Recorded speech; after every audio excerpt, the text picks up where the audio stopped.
Black Star Network is here. Hold no punches! I'm real revolutionary right now. Support this man, Black Media. He makes sure that our stories are told. Thank you for being the voice of Black America, Roland. Stay black. I love y'all. All momentum we have now, we have to keep this going. The video looks phenomenal. See, this difference between Black Star Network and black-owned media and something like CNN. You can't be black-owned media and be scared. It's time to be smart. Bring your eyeballs home. You dig?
Today is Friday, September 16, 2022. Coming up on Roland Martin Unfiltered, streaming live on the Black Star Network. A thug, retired Kansas City, Kansas cop arrested by the FBI for raping black women. Folks, wait until we tell you this story. This man has been free for a long time. People have complained about him for years, and finally, the FBI steps in.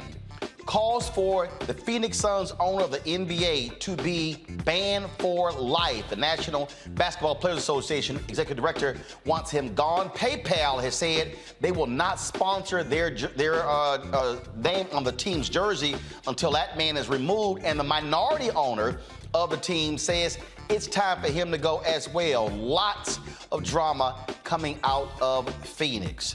We'll be joined by Florida Land Commissioner Nikki. She is blasting Florida Governor Ron DeSantis for shipping migrants from that state to Martha's Vineyard. He sent a videographer along with them. But guess who was waiting for them? Fox News. What Republicans are doing, the governor of Texas and now Florida, is shameful. And frankly, it's human trafficking. Yeah, that's real. Erin Masayala, she's running for Attorney General of Florida. Remember, she was the first black elected prosecutor in that state. We'll talk with her on the show as well. In addition, we got our Education Matters segment, which we, of course, do every single Friday. Look forward to that. And I was in Kansas City today talking to Windsor Barber. She is the only black woman, and she's the only African-American, the only woman who owns an upfitter company. They're the ones who are building the 2.0 Robomobile. And so we'll show you my interview with her as well in our Marketplace segment. A lot of things we're talking about today. It is time to bring the funk on Roland Martin Unfiltered on the Black Star Network. Let's go. He's got it. Whatever the miss, he's on it. Whatever it is, he's got the scoop, the fact, the find. And when it breaks, he's right on time and it's rolling. Best believe he's knowing. Putting it down from sports to news to politics. With entertainment just for kicks, he's rolling. It's on go, roll, y'all. It's Roland Martin, yeah. Rolling with Roland now.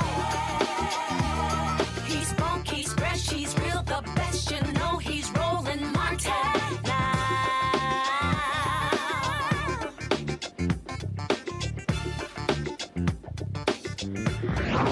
Martin.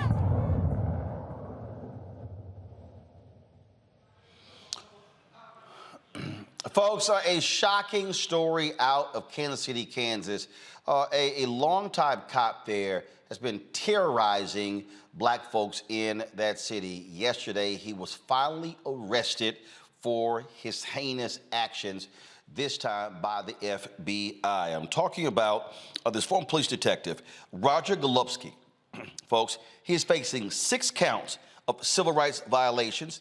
He is 69 years old, retired in 2010 after working for the department, for the Kansas City Police Department for 35 years. The FBI have been investigating allegations that Golubski, who is white, sexually assaulted black women in the city and exchanged drugs for information during criminal investigations. He could be sentenced to life in prison if convicted of any of the counts. A pretrial hearing is scheduled for October 12th. Joining me now is Laura McDonald. She's executive director of More Squared from Kansas City, Missouri. Glad to have you on the show. We were there in Kansas City. This guy came up, and let's be clear. Was he in? First of all, people don't understand. There are 2 different Kansas cities: Kansas City, Kansas, Kansas City, Missouri. So he was an officer in Kansas City, Kansas, correct? In Kansas City, Kansas, yes, the smaller of the 2 cities. Okay, and in looking at these stories and seeing these allegations of him setting people up. One woman who came out publicly testified that she was raped multiple times by this guy. And folks said, why didn't you call the cops? And she said, because he was the cops. Right. So just share with folks, again, how evil this man really, really is. Thanks for having me on the show, Mr. Martin. Yes, he's Detective Roger Golubski was with the Kansas City, Kansas Police Department for 3 decades. And in that time, from the 80s to 2010, when he retired, he simply terrorized the Black community. He seemed to prey upon lower income and more vulnerable Black women, oftentimes women who were drug addicted, or one of the young women in the allegation was actually a minor who was in foster care at the time when he raped her. Wow. And nothing was done?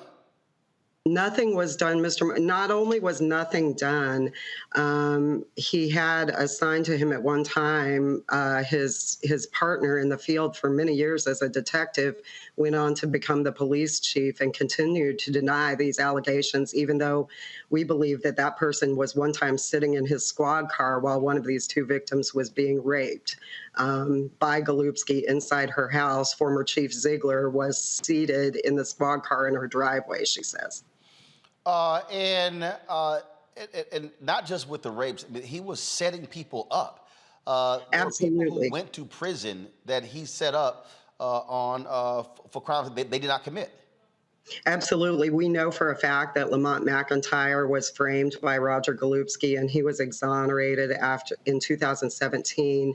I was in the courtroom that wonderful day when Lamont finally got to be free.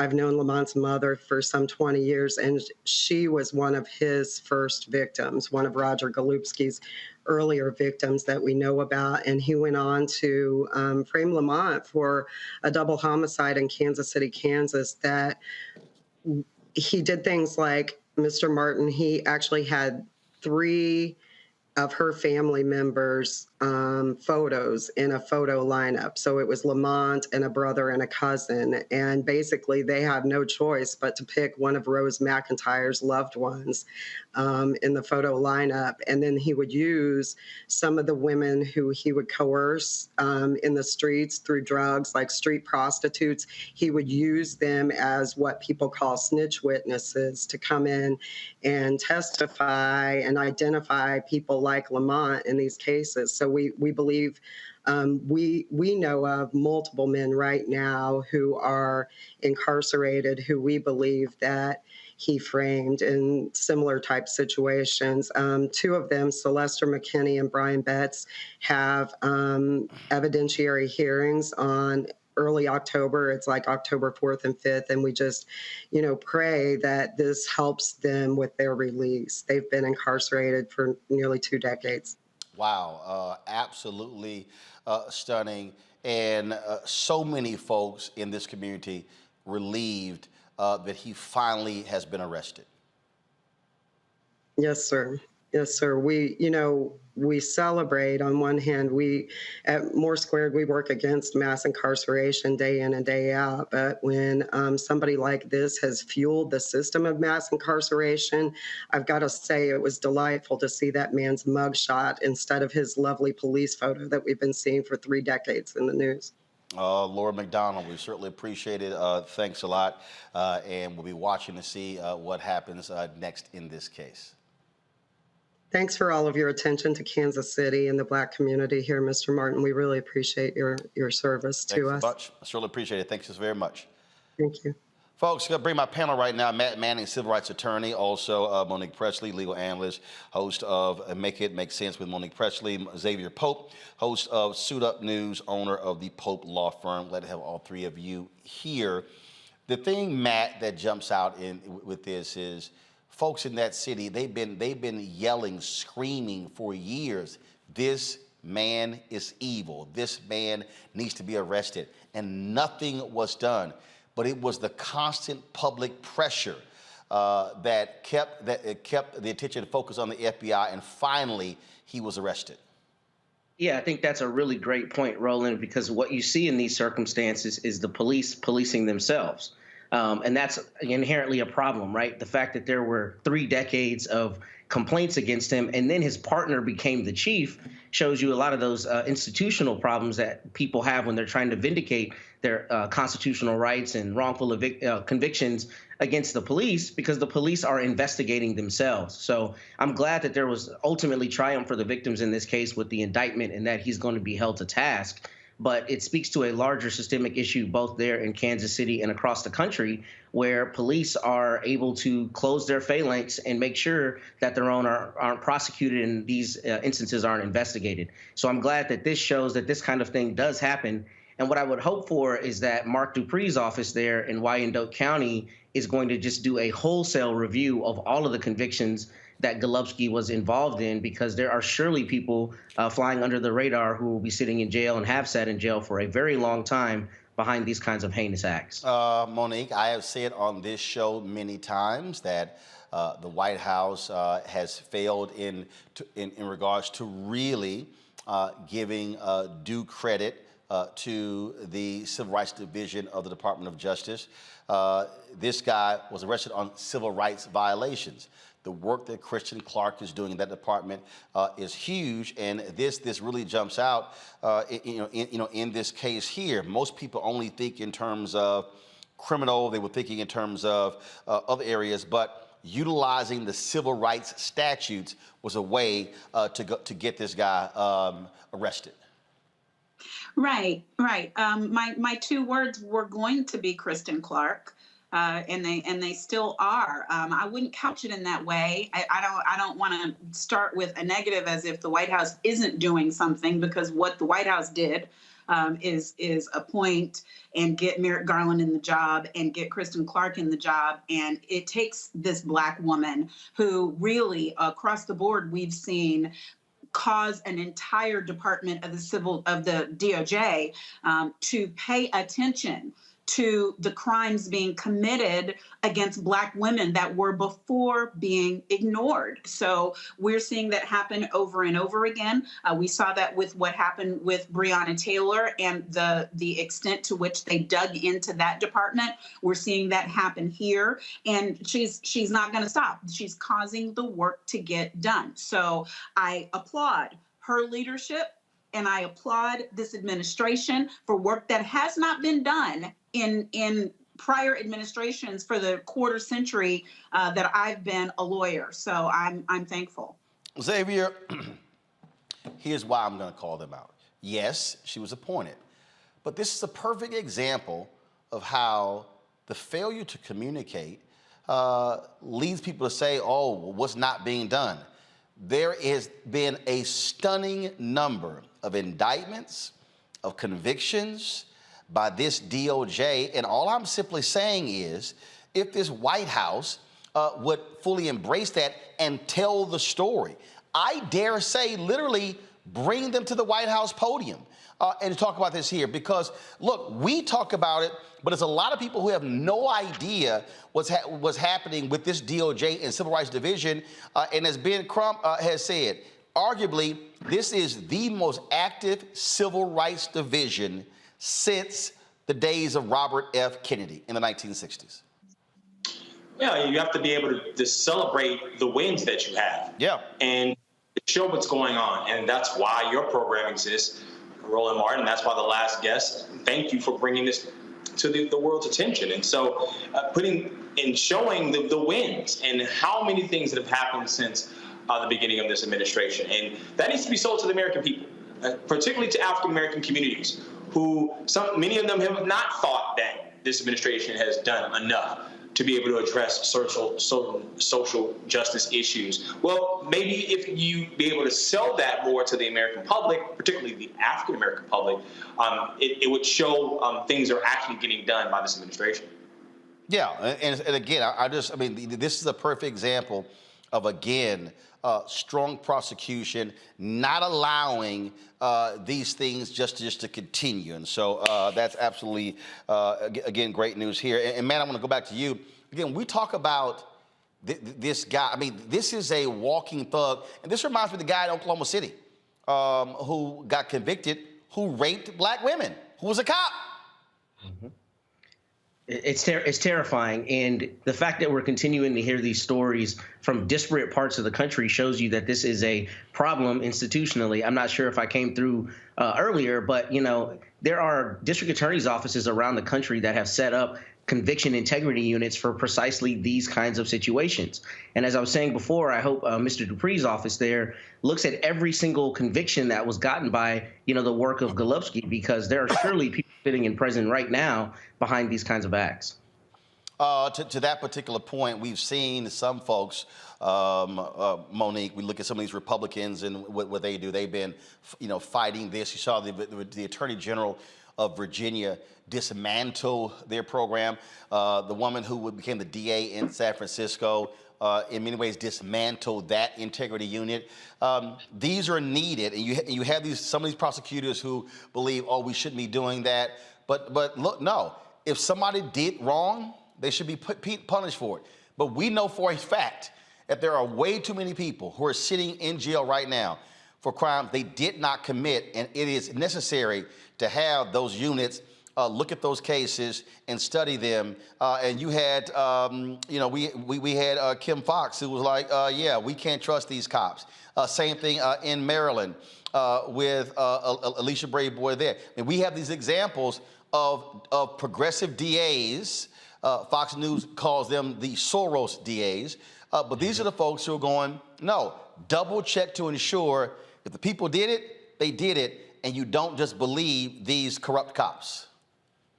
Absolutely. And when you have a police officer such as this one, who now has been charged with multiple criminal offenses that relate to conduct on the job, then it's really an obligation at that point to do as my colleague Manny said, and investigate all of the prior cases, because nobody just oops and uh-ohs into criminal conduct while under the color of law one time and everything else they do is squeaky clean.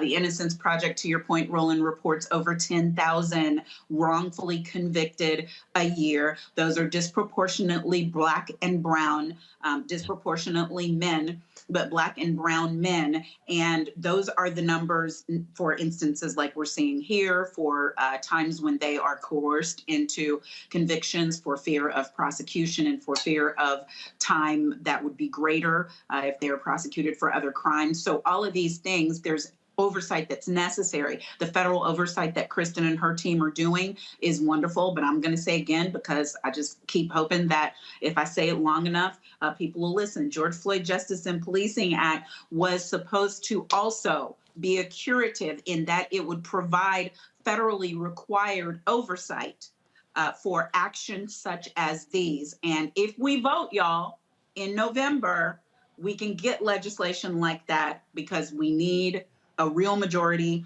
in the Senate, and we need to hold the House to make it happen. Xavier, this is also, again, being resolute in ensuring that there is justice, and it has to continue. And you're absolutely right. Who you vote for changes. Let's be real clear. If this was a Trump DOJ, they ain't investigating cops. Jeff Sessions and Bill Barr were very clear. Yeah, Roland, I mean, this was something that was rolled back in terms of the Trump administration, and not enforcing any consent decrees.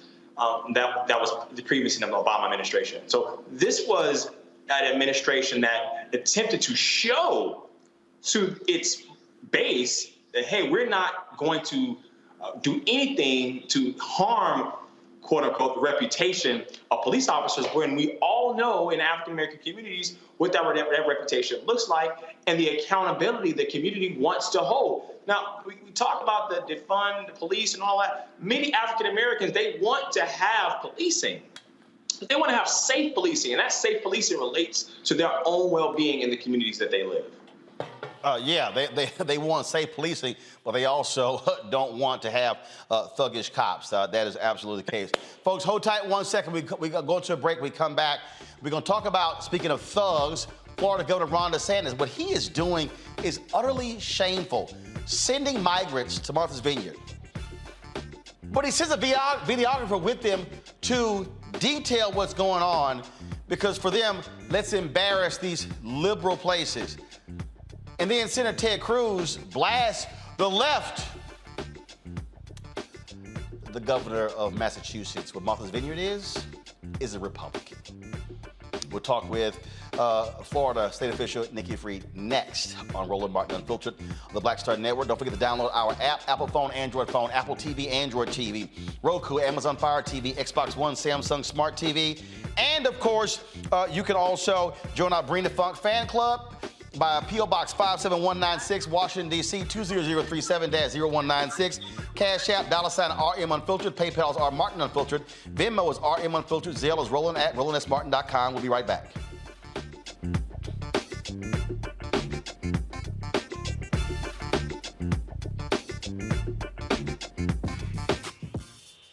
When we invest in ourselves, our glow, our vision, our vibe, we all shine.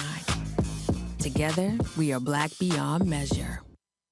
Hatred on the streets, a horrific scene, a white nationalist rally that descended into deadly violence.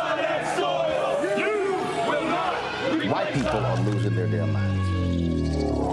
As an angry pro-Trump mob storms the U.S. Capitol, we're about to see the rise of what I call white minority resistance. We have seen white folks in this country who simply cannot tolerate black folks voting. I think what we're seeing is the inevitable result of violent denial. This is part of American history. Every time that people of color have made progress, whether real or symbolic, there has been what Carol Anderson at Emory University calls white rage as a backlash. This is the rise of the Proud Boys and the Boogaloo Boys. America, there's going to be more of this. Here's all the Proud Boys, guys. This country is getting increasingly racist in its behaviors and its attitudes because of the fear of white people. The fear that they're taking our jobs, they're taking our resources, they're taking our women. This is white fear.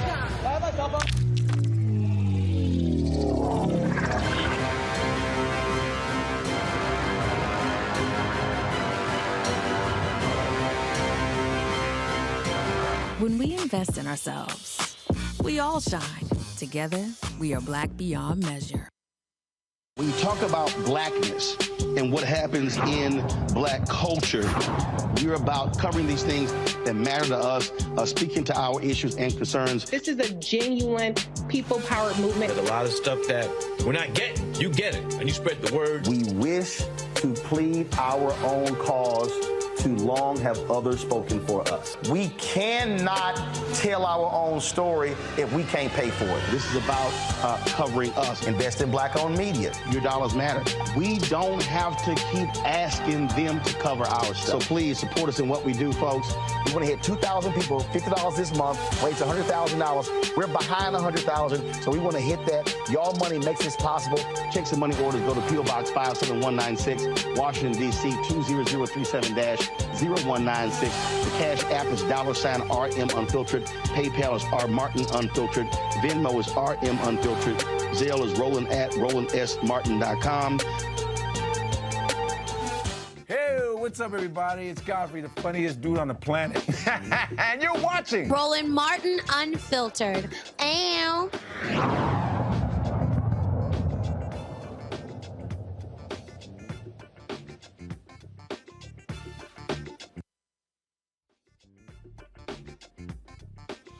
Folks, if you want to see what Christianity looks like, it is how the people in Martha's Vineyard have responded to migrants who were flown there by Florida Governor Ron DeSantis. This is the latest attempt by these so-called compassionate conservatives, these so-called Jesus-loving people to own the libs, if you will. Texas Governor Greg Abbott has been doing that. He has sent folks to Washington, D.C., to New York City, to Chicago, and other places. They say, well, that they need to fill this. You know, and these Republicans are basking in all of this. But what they didn't realize was how people were going to respond. In Martha's Vineyard, they had so many volunteers that they told people, we have enough. They've actually been providing them with food and support. But what DeSantis has done is heinous, and it's actually human trafficking. This is a video from the Miami Herald. And if you want to understand, again, how sick and demented this man is, listen and watch this video. Arrived last night make it clear that they were lied to again and again and fraudulently induced to board. Arrived last night make it clear that they were lied to again and again and fraudulently induced to board the planes. They were told there was a surprise present for them and that there would be jobs and housing awaiting for them when they arrived. This was obviously a sadistic lie. Not only did those responsible for this stunt know that there was no housing and no employment awaiting the migrants, they also very intentionally chose not to call ahead to any single office authority on Martha's Vineyard so that even the most basic human needs arrangements could be made. Ensuring that no help awaited the migrants at all was the entire point. They were provided with a cartoonishly simple map of Martha's Vineyard and the United States and a brief brochure containing snippets from the Commonwealth of Massachusetts website and instructions to change their address with USCIS when they relocated. This is especially troubling as anyone with even the most basic understanding of the immigration proceedings knows that USCIS was not the agency with whom the migrants would have to record their addresses and has nothing to do with their cases in any way. It is clear that this was an intentional attempt to ensure that these migrants were removed in absentia when they failed to change their address with the proper agency. This was a purposeful derailment designed to prevent people from complying with federal immigration policies. This is problematic because the state should not be interfering with federal immigration policy. Before they boarded the planes, the migrants were processed by agents of the Department of Homeland Security, who listed falsified addresses on the migrants' paperwork. Agents apparently chose random homeless shelters all across the country, from Washington to Florida, to list the migrants' mailing addresses, even when told by the migrants that they had no address in the U.S. According to the paperwork provided to them, the migrants are required to check in with ICE office nearest to the fake address chosen for them by DHS or be permanently removed from the United States, with some required to check in as early as this coming Monday. It could not be clearer that this is an attempt to ensure that these people are ordered removed, even as they try as hard as they can to comply with the instructions provided to them. There is no other reason to list as someone's mailing address a homeless shelter in Tacoma, Washington, when they ship him to Massachusetts. It is sickeningly cruel, throwing obstacles in the way of people fleeing violence and oppression, some of whom walked through 10 countries in the hopes of finding safety. It is shameful and inhuman. Many of these victims were deprived of medical care despite clear existing injuries. These are human beings who were deprived of basic human rights. To the people who find themselves, these wonderful people who find themselves plane wrecked on our island, I have a message for all of them. You are not alone. We have your backs. We are proud to be here for you. And we've got you. If the intention of those who perpetrated this horrendous act was to create a crisis, you have failed. Their demeanor is kind, their demeanor is grateful, and their demeanor is just that they want to be doing everything right. Their biggest concern today is that many of them have dates to appear in San Antonio Monday morning, Tacoma, Washington Monday morning, Washington, D.C. Monday morning. You tell me how that's possible. We will be exploring all civil and criminal legal options to hold the perpetrators accountable and to prevent this injustice from repeating itself. Nikki Freed, she is the agriculture commissioner there in Florida. She has sent a letter. You're shaking your head. I don't know where in the hell we even are in this country with these people. She sent a letter to the Department of Justice asking them to investigate. Many others are calling on DOJ to literally pursue human trafficking violations against Florida Governor Ron DeSantis. Folks, Texas Governor Greg Abbott has spent $12 million of taxpayer funds on these ridiculous games. And Nikki, what is shameful, Commissioner Freed, is that I'm looking at so-called conservative Christians, people like Eric Erickson, gloat and make fun of this. You have idiots, and I'm a registered voter still in Texas, and it shames me that Ted Cruz is one of my 2 United States senators. This fool posts a tweet trying to say, oh, basically owning the libs. He is so dumb, he didn't even realize that the governor of Massachusetts is a Republican. And that governor has said, we're going to treat these people with dignity and respect. These people are not Christians. These people, if Jesus came back, and we know how Jesus actually looks, they would try to deport Jesus. Yeah. I mean, Roland, it is just unconscionable. I don't know where we are as Americans. That this is who we are as America, to be opening up our hearts and the beacon of freedom and light. And these 2 governors, it's like they're children. Look at me, I'm not getting enough attention. So let's, send people across the country.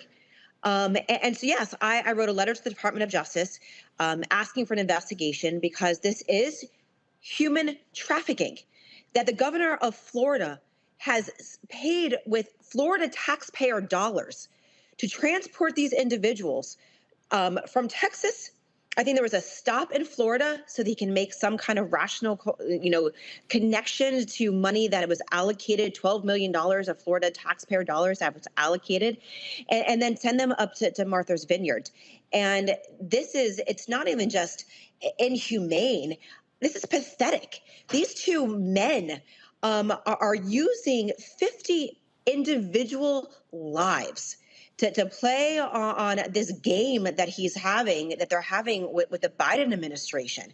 How about act like adults? How about act like leaders and governors and say, look, we've got a problem at the border. Why don't we convene a convention of governors, members of Congress, people from the White House, and sit down and come up with a comprehensive immigration reform process? This is a complete political trick and ploy that I don't even see what is the end here. What's next? And this is just un-American. But you know what is American? What those people did in Martha's Vineyard. That is what America looks like, and that is the beacon of freedom that we should all implicate. Charlie Crist, who is running against Ron DeSantis for governor. You ran against him in the Democratic primary. He tweeted this out a few hours ago because now all of a sudden DeSantis doesn't want to answer any questions. And so this is the tweet. Ron won't answer questions, so we looked ourselves. Florida paid Vertol Systems $615,000 on September 8th out of the $12 million deportation fund. So Floridians paid $12,300 for each refugee DeSantis trafficked for his own political purposes. Now, for the people of Florida, your state, let me just put it in a way for my audience. That's 612 grand he could have gave to Florida A&M University. Yep. That $612,000 that could have been created for scholarships for HBCU students. Mm-hmm. Instead, he chose to spend $612,000 to ship them to Martha's Vineyard, where they're also spending money for them there. That's what this idiot is doing. Well, Roland, let's even take it further. Florida has become the most unaffordable state in the nation. We've got people who can't afford their rent, that are living about to be living on the streets, and they've held up rental assistance money. And this is where we're spending our money by doing these tricks. And let's also, on top of this, last year, he did the same type of trick. He spent $1.6 million of our taxpayer dollars and sent law enforcement and the Guard out to the border. So this is the second time that he has done this political trick. Ron, grow grow some, and call the president of the United States and sit down and figure this out. You were also a member of Congress. What did you do during all of those years to talk about immigration reform? All of a sudden, this is important to you when we've got Floridians who can't afford to pay the rent and skyrocketing rent costs here in the state of Florida. But instead, this is where you're taking your time. And also, people need to know that that $12 million that was allocated was for the purposes of deporting people that were in Florida. So I've asked for the question of, one, what federal laws have been violated, as far as trafficking of these individuals. Look, that you heard from that clip that you just showed that seems to have been a significant amount of deception and fraud of even luring these individuals onto those planes. And then on top of it, what Florida laws did Ron DeSantis just violate by utilizing that money, even if it was only $615 of that $12 million? That money was not supposed to be used. First of all, it should have never been in the budget to begin with, but should have never been utilized for deportation of individuals that weren't even in Florida. So the amount of laws that potentially have been violated by Governor DeSantis, nobody is above the law. And unfortunately, Ron pretends that he doesn't have to listen to the laws of Florida, doesn't have to listen to the laws of the United States. He makes up his laws and makes up his own rules. And unfortunately, you have a Republican Party here in the state of Florida that continues to prop him up and say, pat on the back, good job, Gov, keep going. And this is really where we are here in the state of Florida and in Texas. And the fact that there are people across the nation that are cheering these two guys on, this is the exact opposite of what and who we are as Americans. So again, for folks, just so we're clear, these were not individuals who were in Florida. Correct. These were individuals who were in Texas. Yep. Who Abbott flew to Florida to be able to say, hey, Ron, I'm going to give you your photo op. And then DeSantis puts a videographer on the plane to further embarrass these people. Oh, and they give Fox News the heads up. So when the plane lands, Fox News is waiting there to interview people. This literally is a television show for Fox News and for the right. But Roland, let's also not forget this too. 3 weeks ago, our lieutenant governor made similar comments about busing Cuban refugees from Florida up to Delaware, and made a comment that it was, obviously we know that President Biden's home state. So again, this is a show for them. This is how they get their clicks, and how they get onto Fox News, and how they stand strong. And they find it funny, but they think this is amusing. This is a game to them, when the reality is that these individuals that were flown, from my understanding, are from Venezuela, that are trying to flee an oppressive regime. The Cubans that were coming, here in the state of Florida, that were coming from, again, a communist regime that is trying to look for political asylum. These are who we're talking about. That the fiber of what makes Florida Florida is that so many of these individuals from Colombia, from Venezuela, from Cuba have come and fled those oppressive regimes to United States, and specifically into the state of Florida. So what he is doing is going to be a counter intuitive to what he hopes as the end result, that you're going to find Floridians that are just going to say this is enough. We are tired of the games, Ron DeSantis. We are tired of this show that you are putting on, and we're going to vote you out of office. Last question for you. You talked about these were Venezuelans. In the presidential election, Democrats lost big because Venezuelans in Florida, Cubans and others, they went for Trump. Is your party ready to target folks by saying, hey, all of you Venezuelans who voted for Trump and y'all keep walking around with your MAGA hats, this is what these people think of individuals from your country. Y'all should never support these people. Yes, and I've been saying it for 3 years. I was the first one who called Ron DeSantis a dictator. On the things that he's been doing in our state, taking away people's rights to vote, taking away freedoms, making it harder to have a living wage here in the state of Florida, banning books. I mean, the list goes on, and stunts like this continue to unfortunately prove my original point correct. And what we have been saying to a lot of our Hispanic community, especially those from the Latin Americas, from the diaspora community in Florida that have been leaving their countries for generations for political asylum here in the United States and specifically in Florida, is these guys are not taking care of you. They don't care about you. Nope. They're using you consistently as a political stunt and are utilizing you for one purpose, and that's to gain power. And you have the power to stop it. Indeed. Commissioner Nikki Fried, we still appreciate you joining us. Thanks a lot. Thank you. Let's go to my legal panel. I'll start with you, Monique. We've heard a lot of legal analysts say that there's strong grounds by promising these people different things, frankly, duping them, that human rights charges or human trafficking charges could be filed against DeSantis or Abbott. Let's start it off with you. Your thoughts on this. Is that doable? Is it possible?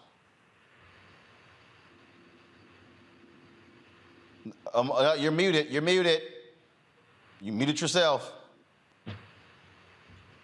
I apologize.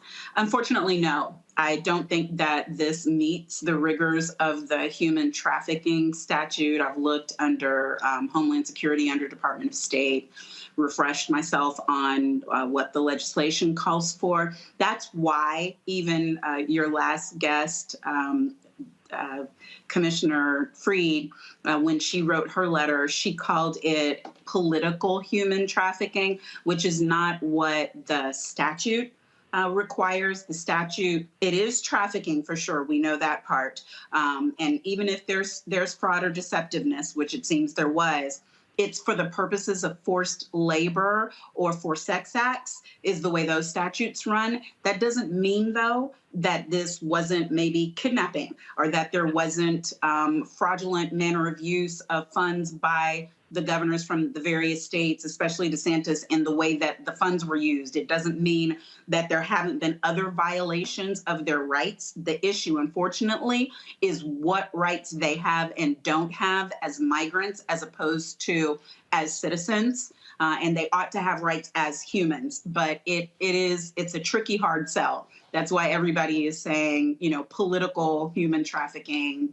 Okay. Human trafficking for purposes of politics, but there's no such provision under the law currently for reasons of trafficking other than sex or labor. So, Matt, fine. If it's not human trafficking, is it kidnapping?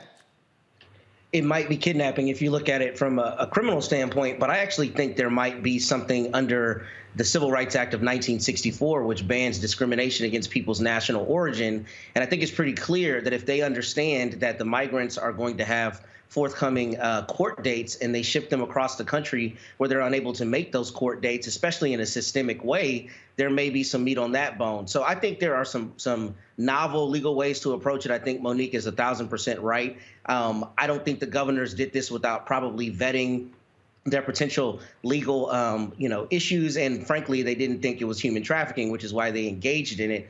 But the primary thing here is this is obviously a campaign expenditure by both Greg Abbott and Ron DeSantis. And that is really, I think, the biggest problem, because both of them are making a mad dash to the seventh circle to hell to see exactly how bad they can be and get elected by their Republican bases across the country. So I think if you're looking at it as, an interesting legal way to approach it, I think it might be under the Civil Rights Act of 1964, because migrants do have civil rights as it relates to discrimination.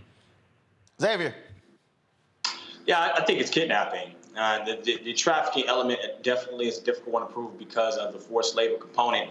But these migrants were told one thing. This Perla woman that was hired, they basically said, you're going to get these different benefits. And that inducement caused them to go someplace. And then they went on the other side, not knowing where they were going or where they were free to get off the plane.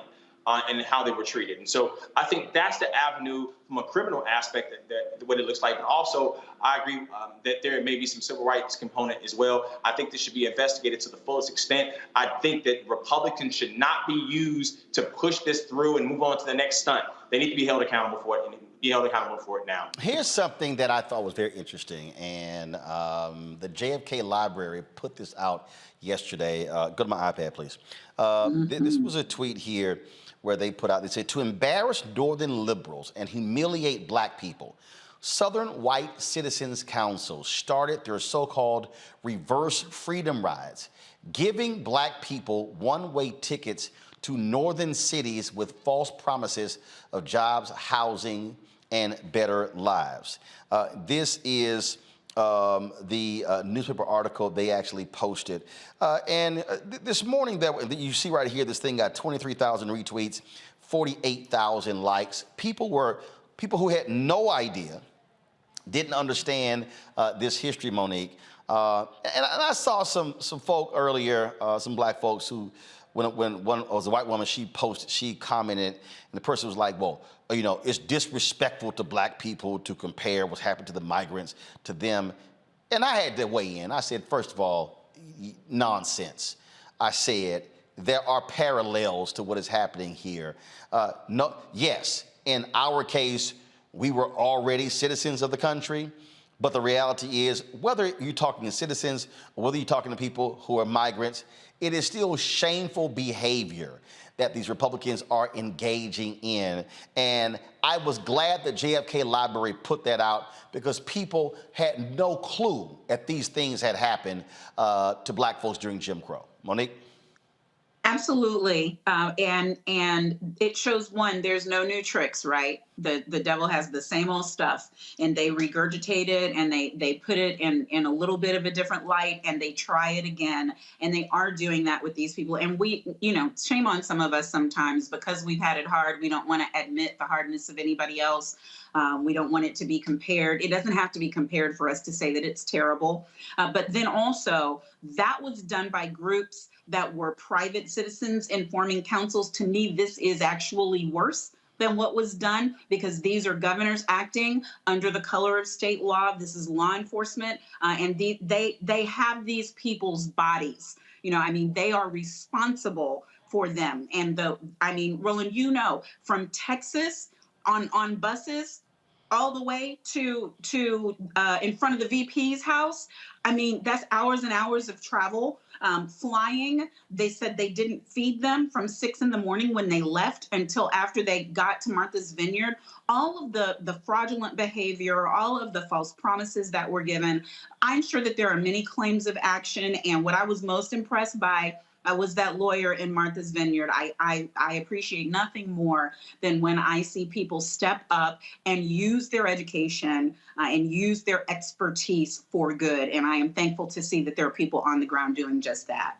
And again, this is, history does repeat itself, Matt, and that's what we see here. And what these folks are doing, they are showing you who they are. Believe them. They're nothing else. Believe who they are. They are despicable. These Republicans today, these MAGA Republicans, are despicable. They're despicable, and what's equally despicable is that there is a large contingent of people across the country who are applauding this. I mean, to your point earlier, the fact that they fed this to Fox News before they engaged in it to try to get points, I think the way you said it was brilliant. Greg Abbott and Ron DeSantis are both seeking the White House, and they're both doing everything they can to be in front of that base saying, hey, I'm the one who's really, you know, protecting your rights and trying to take us back to the America you believe you are entitled to. And what they're doing is, you know, engaging in this kind of behavior and leveraging all of the tools of the media to make sure that they get credit for it. It is absolutely despicable, and it is completely incongruent with what they spew with their morals and values and all the stuff that we know is not true. But when they talk about the Christianity and the various, you know, moral codes that allegedly govern them, this is completely incongruent with that. And that's it here. And you know, people have heard me say this, Xavier, and look, I got no problem. In my life, I voted for Republicans, for Democrats, for independents, nonpartisan races, in local, in city, county, state, federal races. These people must all be defeated. If you are a Republican, and you stand with Donald Trump, and you stand with MAGA, and you stand with election deniers, every single one on every level must be kicked out of office. There are no exceptions. Yeah, this was propaganda too, Roland. I mean, using the media to be able to advance this. And also, Republicans have shown that they're willing to, we've talked about the criminality element of it, to flout the law, to blur what's legal and what's not legal. So I've tweeted this before, that it's law and order, except our law and our order. And so they're willing to disobey any protocol, any system of decency, respecting the laws and the personhood of the United States to be able to put people. These are real people, Roland. These with hearts and lungs, and these aren't just animals. They treated them like animals. And the fact that we have over 75 million people in this country that are flat out racist, that they can play this too, speaks to the individuals in this country just as much as it says about Abbott and as well as DeSantis. Indeed. And they are who they are. And folks, they are not going to change. It was Adam Sir on the Atlantic when he coined the phrase, cruelty is the point. And that's who these people are. Going to a break, we come back, we'll talk with the sister who wants to become the next Attorney General of Florida. We'll talk with Aramis Ayala next on Roland Martin Unfiltered. Download the Black Star Network app, all platforms, folks. Apple phone, Android phone, Apple TV, Android TV, Roku, Amazon Fire TV, Xbox One, Samsung Smart TV. Also, we need 2,000 of our fans this month, giving on average $50 each, which is what we asked for the year, which is $4.19 a month, 13 cents a day, to hit our goal of $100,000. That is crucial for us to meet our goals, the things news that we're covering, staffing, and things that we're looking to do. And so it absolutely matters. Your support matters, as we're also out here fighting for Black-owned media advertising dollars. And so if you want to support us, check in money orders. Go to P.O. Box 57196, Washington, D.C. 20037-0196. Cash App is $RM Unfiltered. PayPal is R Martin Unfiltered. Venmo is RM Unfiltered. Zelle is Roland at RolandSMartin.com. Roland at RolandMartinUnfiltered.com. And don't forget, my book, White Fear, is out, folks. White Fear, how the browning of America is making white folks lose their minds. Folks have been downloading this on Audible. They've been leaving great comments. I appreciate that. People have been getting the book from Amazon and Barnes & Noble and all the different platforms, Target, Books A Million, you name it. Ben Bella Books is the publisher as well. And so if you want the details, background of the book, go to RolandSMartin.com/White Fear. We got it set up on the website as well where you can actually buy the book. So please do so. And get your copy today. We'd love to. And also, if you've gotten your copy, post it on Twitter, Instagram, and I'll share those with our followers as well. I read some of the comments on the show the other day on Audible. I'll pull the app up as well and see what more you have said. And I appreciate y'all liking it. Look, we are speaking truth about what's going on, and the story we just talked about, this kidnapping, human trafficking, White Fear. They are fearing the fact that they're losing power, losing control. And so this is about ensuring their white supremacist ideology remains in place for the next 50 to 100 years. Our goal is to fight it. So get your copy of White Fear, how the browning of America is making white folks lose their minds. We'll be right back. When we invest in ourselves, we all shine. Together, we are Black beyond measure. On the next Get Wealthy with me, Deborah Owens, America's Wealth Coach, are you trying to figure out how to earn more revenue in your business during these volatile times? Learn how to tap into the largest marketplace in the world through government contracting. Our next guest, Akia Hardnett, will be sharing how you can get wealthy through government contracting. We've got a young lady, government assistance to government contracts. She literally was on government assistance when she came to us, and in less than a year, she has been winning multiple government contracts, and it has changed the trajectory of her family. That's right here, only on Black Star Network.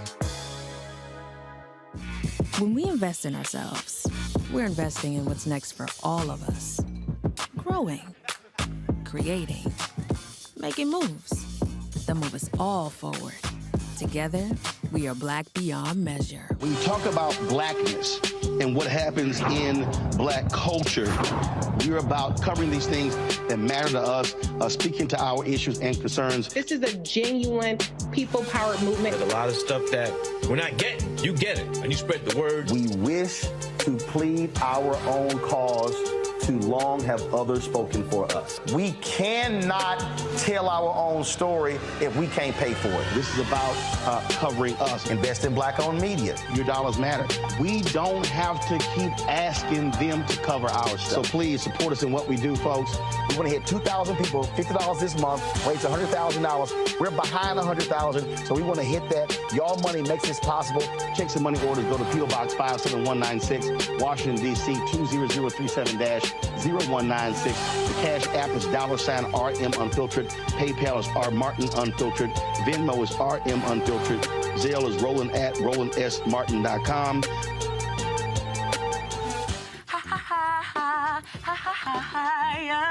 Hey, I'm Antonique Smith. What up, Lana Well, and you are watching Roland Martin Unfiltered.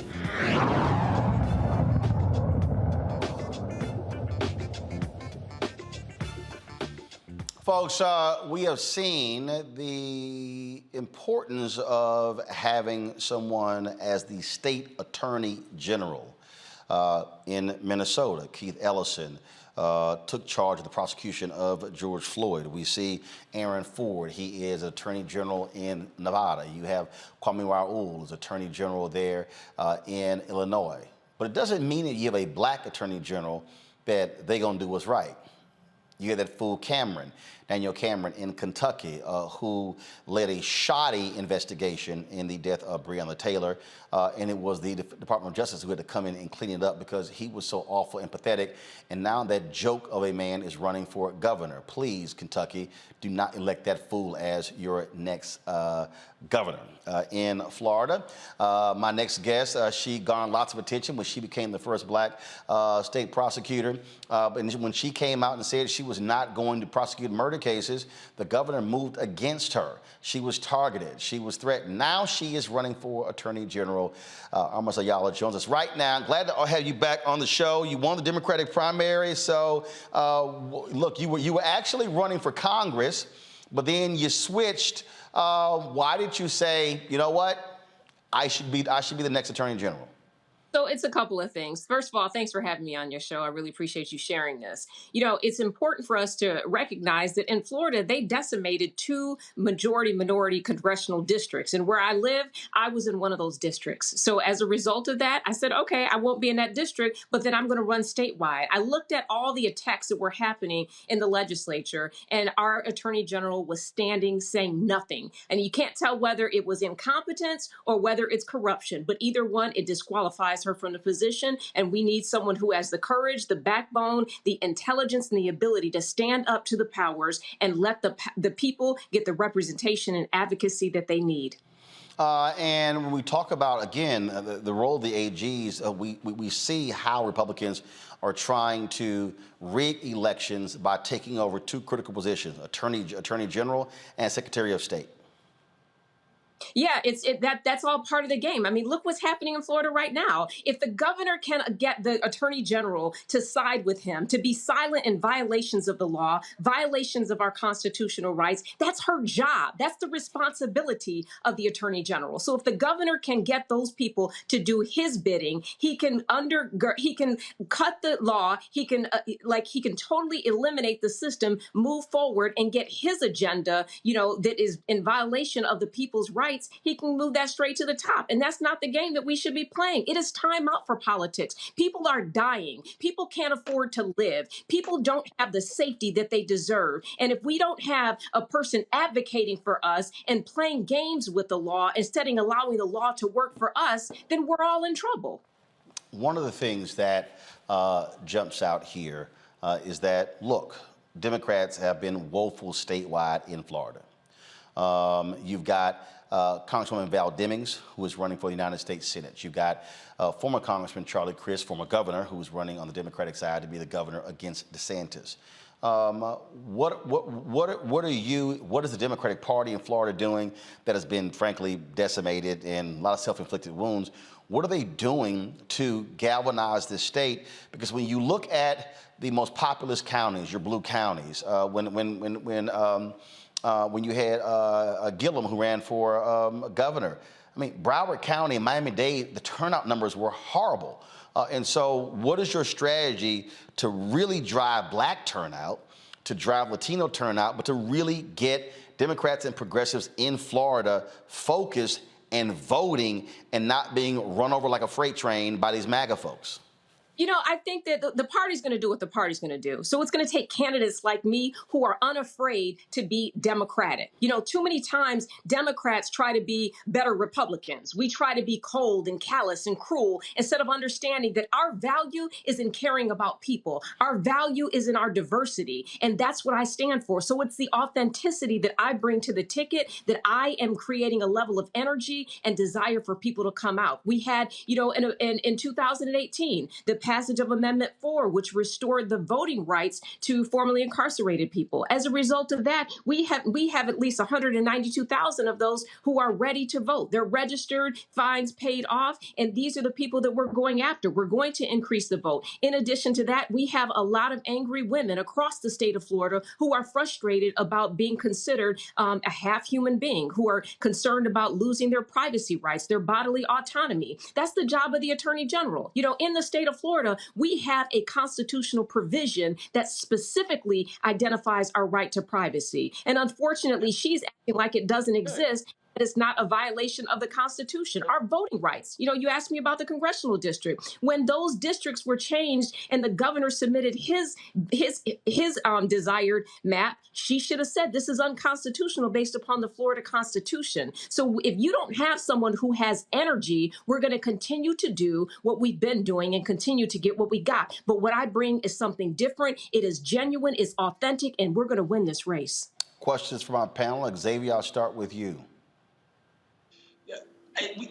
The last election in the state, and there was the story was about how the Latino vote in that state is different than other states, and how the messaging gets turned around in that state to change the tide and how Latinos vote in that state, to be able to increase the messaging around how the state is being run, so they can actually vote for their interests instead of against them. So that's a really good question, and that's what we don't do a good job at. But I think we're beginning to master it with my campaign. You know, my husband's Afro-Latino, his family's from Puerto Rico. So one of the things that we talk about is the diversity within the Latino community. In Florida, yes, we have Puerto Ricans, but we also have people from Colombia, we have people from Venezuela, we have people Cuban, and their mission and their desires and their vision for justice and, you know, their histories are very different from the countries and islands that they come. So we have to be able to tailor a message, not just to the large spectrums of Latino, but all the individual nuances. And that takes time, energy, money, focus, and certainly a heart for the people. Matt?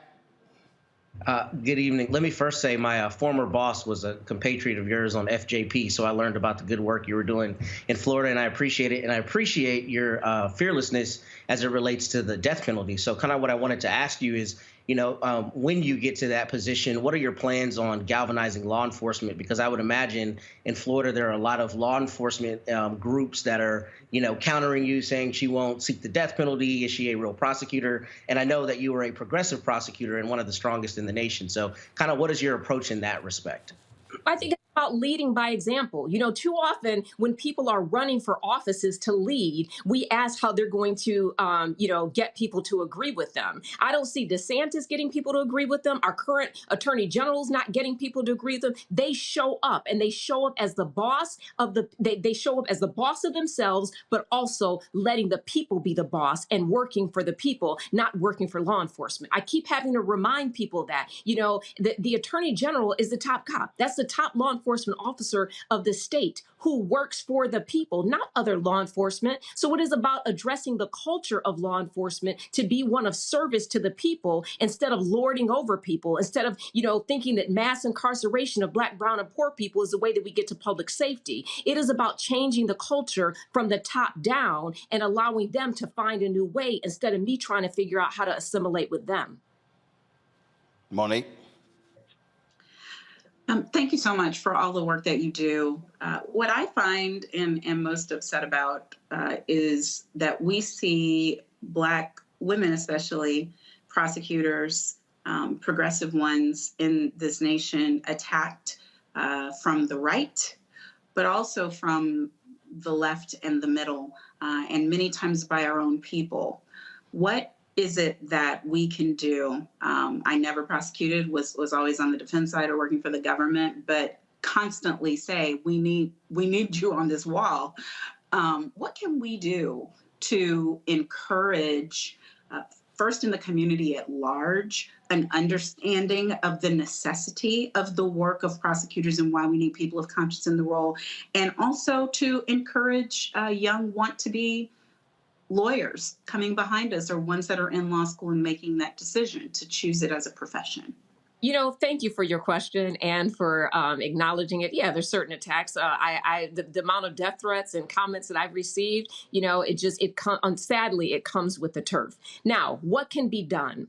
We have to remember that it is 2022. We did not get here overnight. It didn't take 10 years for us to get here. This was a process of oppression. This was years and years following slavery, following lynchings, following, even through the civil rights movement. For me, I'm 47. It's in 2017, I was the first Black state attorney in Florida. So making history isn't really, anything if you're not going to create a historical movement. But that movement requires patience. And that doesn't mean that we're patient with people dying and patient with injustices. I mean patience in allowing the work that is being done to begin to trickle through the communities and for it to happen. I wish it could happen overnight, that we could stop police shootings. I wish that it could happen that we would be able to deal with this issue of mass incarceration. But we have to start with putting us there, allowing us to, create a different type of culture and implement policies. And we have to have room to adjust, because nothing is going to be perfect coming in. But it is about understanding that we are in the middle of a process. People often identify justice by the outcome. Justice is also the process. And if we are going to be given the room to pursue justice, we also have to have room to go through that process to ultimately reach it. All right, then. So if folks want more information on your campaign, where do they go? My website is aramisayalafl.com. That's ARAMISAYALAFL for Florida.com. You can also see me on Twitter at aramisayalafl, on Facebook and on Instagram. And hopefully you will be seeing me in that office, because right now we don't have an attorney general who even answer to her participation in this whole issue with this human trafficking. All right. Aramis Ayala, we certainly appreciate it. Thanks a lot.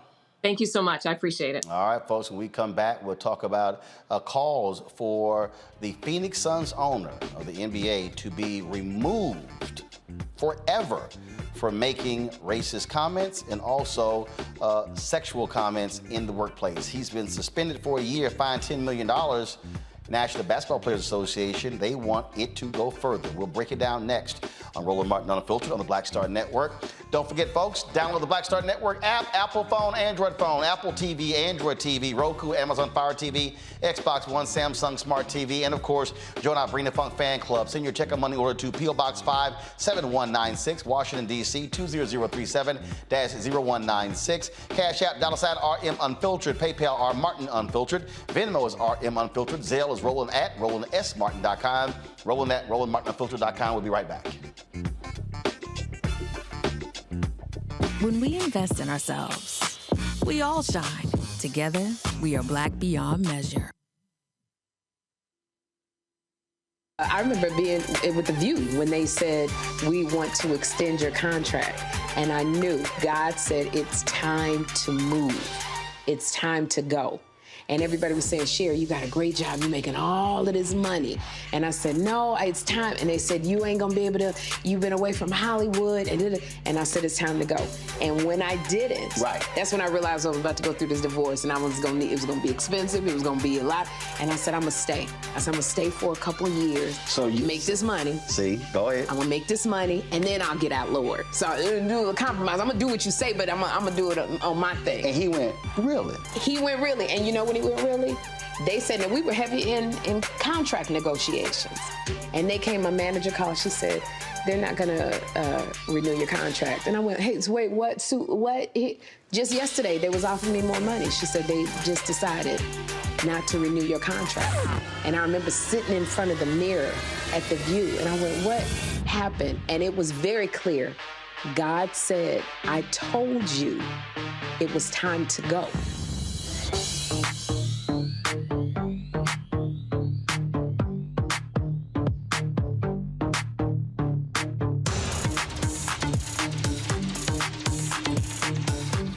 When we invest in ourselves, we're investing in what's next for all of us.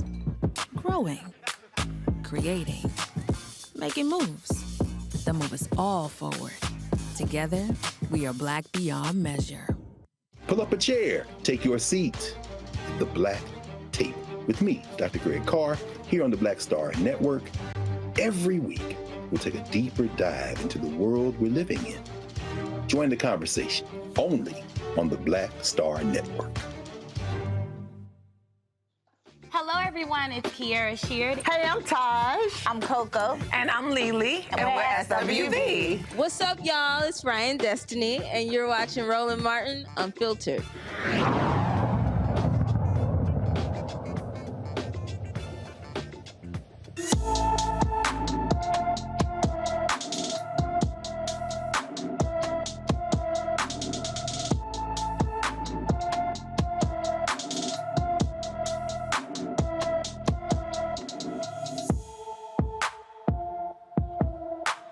Michael West has been missing from Henrico, Virginia since September 14th. The 16-year-old is 6 feet 2 inches tall, weighs 149 pounds, with black hair and brown eyes. Michael has piercings in his left ear and nose. He was last seen wearing a black hoodie with a teddy bear on the front and black jeans. Anyone with information about Michael West should call the Henrico County, Virginia Police Department at 804-501-5000, 804-501-5000. Folks, earlier this week, Adam Silver, the commissioner of the NBA, announced the one-year suspension of the owner of the Phoenix Suns and a $10 million fine. Now, he did so as a result of an NBA investigation that detailed racist comments made by the owner, as well as sexual comments made by him. He's on the team for 18 years. Richard Sarver is the owner there, and it has led to a lot of drama. He initially balked at it, but he then, of course, accepted the punishment. Now, people have been highly critical of Adam Silver, saying that he should have done more, but the reality is, remember, Adam Silver is an employee of the NBA.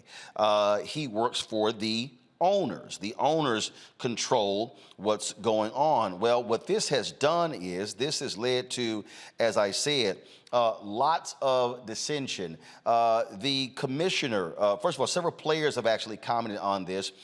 And yesterday, one of the minority owners of the Phoenix Suns wrote an open letter calling on Sarver to step down, saying he simply cannot lead the team as a result of this investigation. Well, PayPal, they actually have a patch that goes on the team's uniform. PayPal CEO announced today that as long as Sarver is the owner, they are suspending their partnership with the Phoenix Sun. Now the NBA Players Association executive director. She's saying Sarver should be suspended for life. Tamika Tremaglio is the executive director of the new executive director of the NBA Players Association. She gave an interview today where she talked about this, and this is the ESPN story right here, where she said, we are absolutely calling for a lifetime ban. We do not want him to be in a position where he is managing or engaging with individuals who are engaging with our players or the players themselves. We are absolutely clear from the findings that are in the report that we do not want him in that position.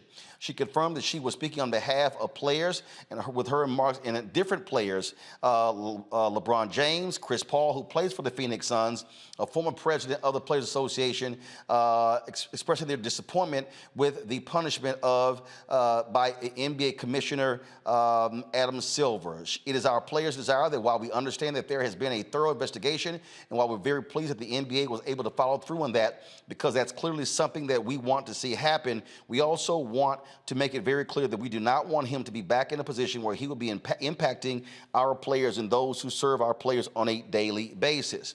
The NBA confirmed allegations of abuse in the workplace, making sexual suggestive comments, using the N-word and repeating stories that were told to him. It was a 10-month investigation that came after ESPN did a deep dive into these allegations of racism and sexism with the Phoenix Suns during the 17 years Sarver has served as owner of the team. I'm going to bring my panel here. The thing here, Matt, that it is hard for people to understand. You take the NFL, people think Roger Goodell's commissioner means nothing. He works for 32 owners. Adam Silver is the commissioner of the NBA. He's an employee. And so during the news conference, Adam Silver made a comment that people were blasting him, but he was right. He said, folks, the actions of an employee of an NBA team are treated differently than that of an owner, because the owners own the league. So it's not like there's another entity out here that's bigger than the owners. The only thing bigger than one owner are the other 30 owners. And so what Silver said, he said that the difference between the former owner of the Clippers getting thrown out and banned for life is because he expressly had racial animus and racial hatred. And so Silver sort of threaded the needle when it came to this guy here, saying there's a difference between the two, but people have to understand the only people who can oust an NBA owner are fellow NBA owners, Matt.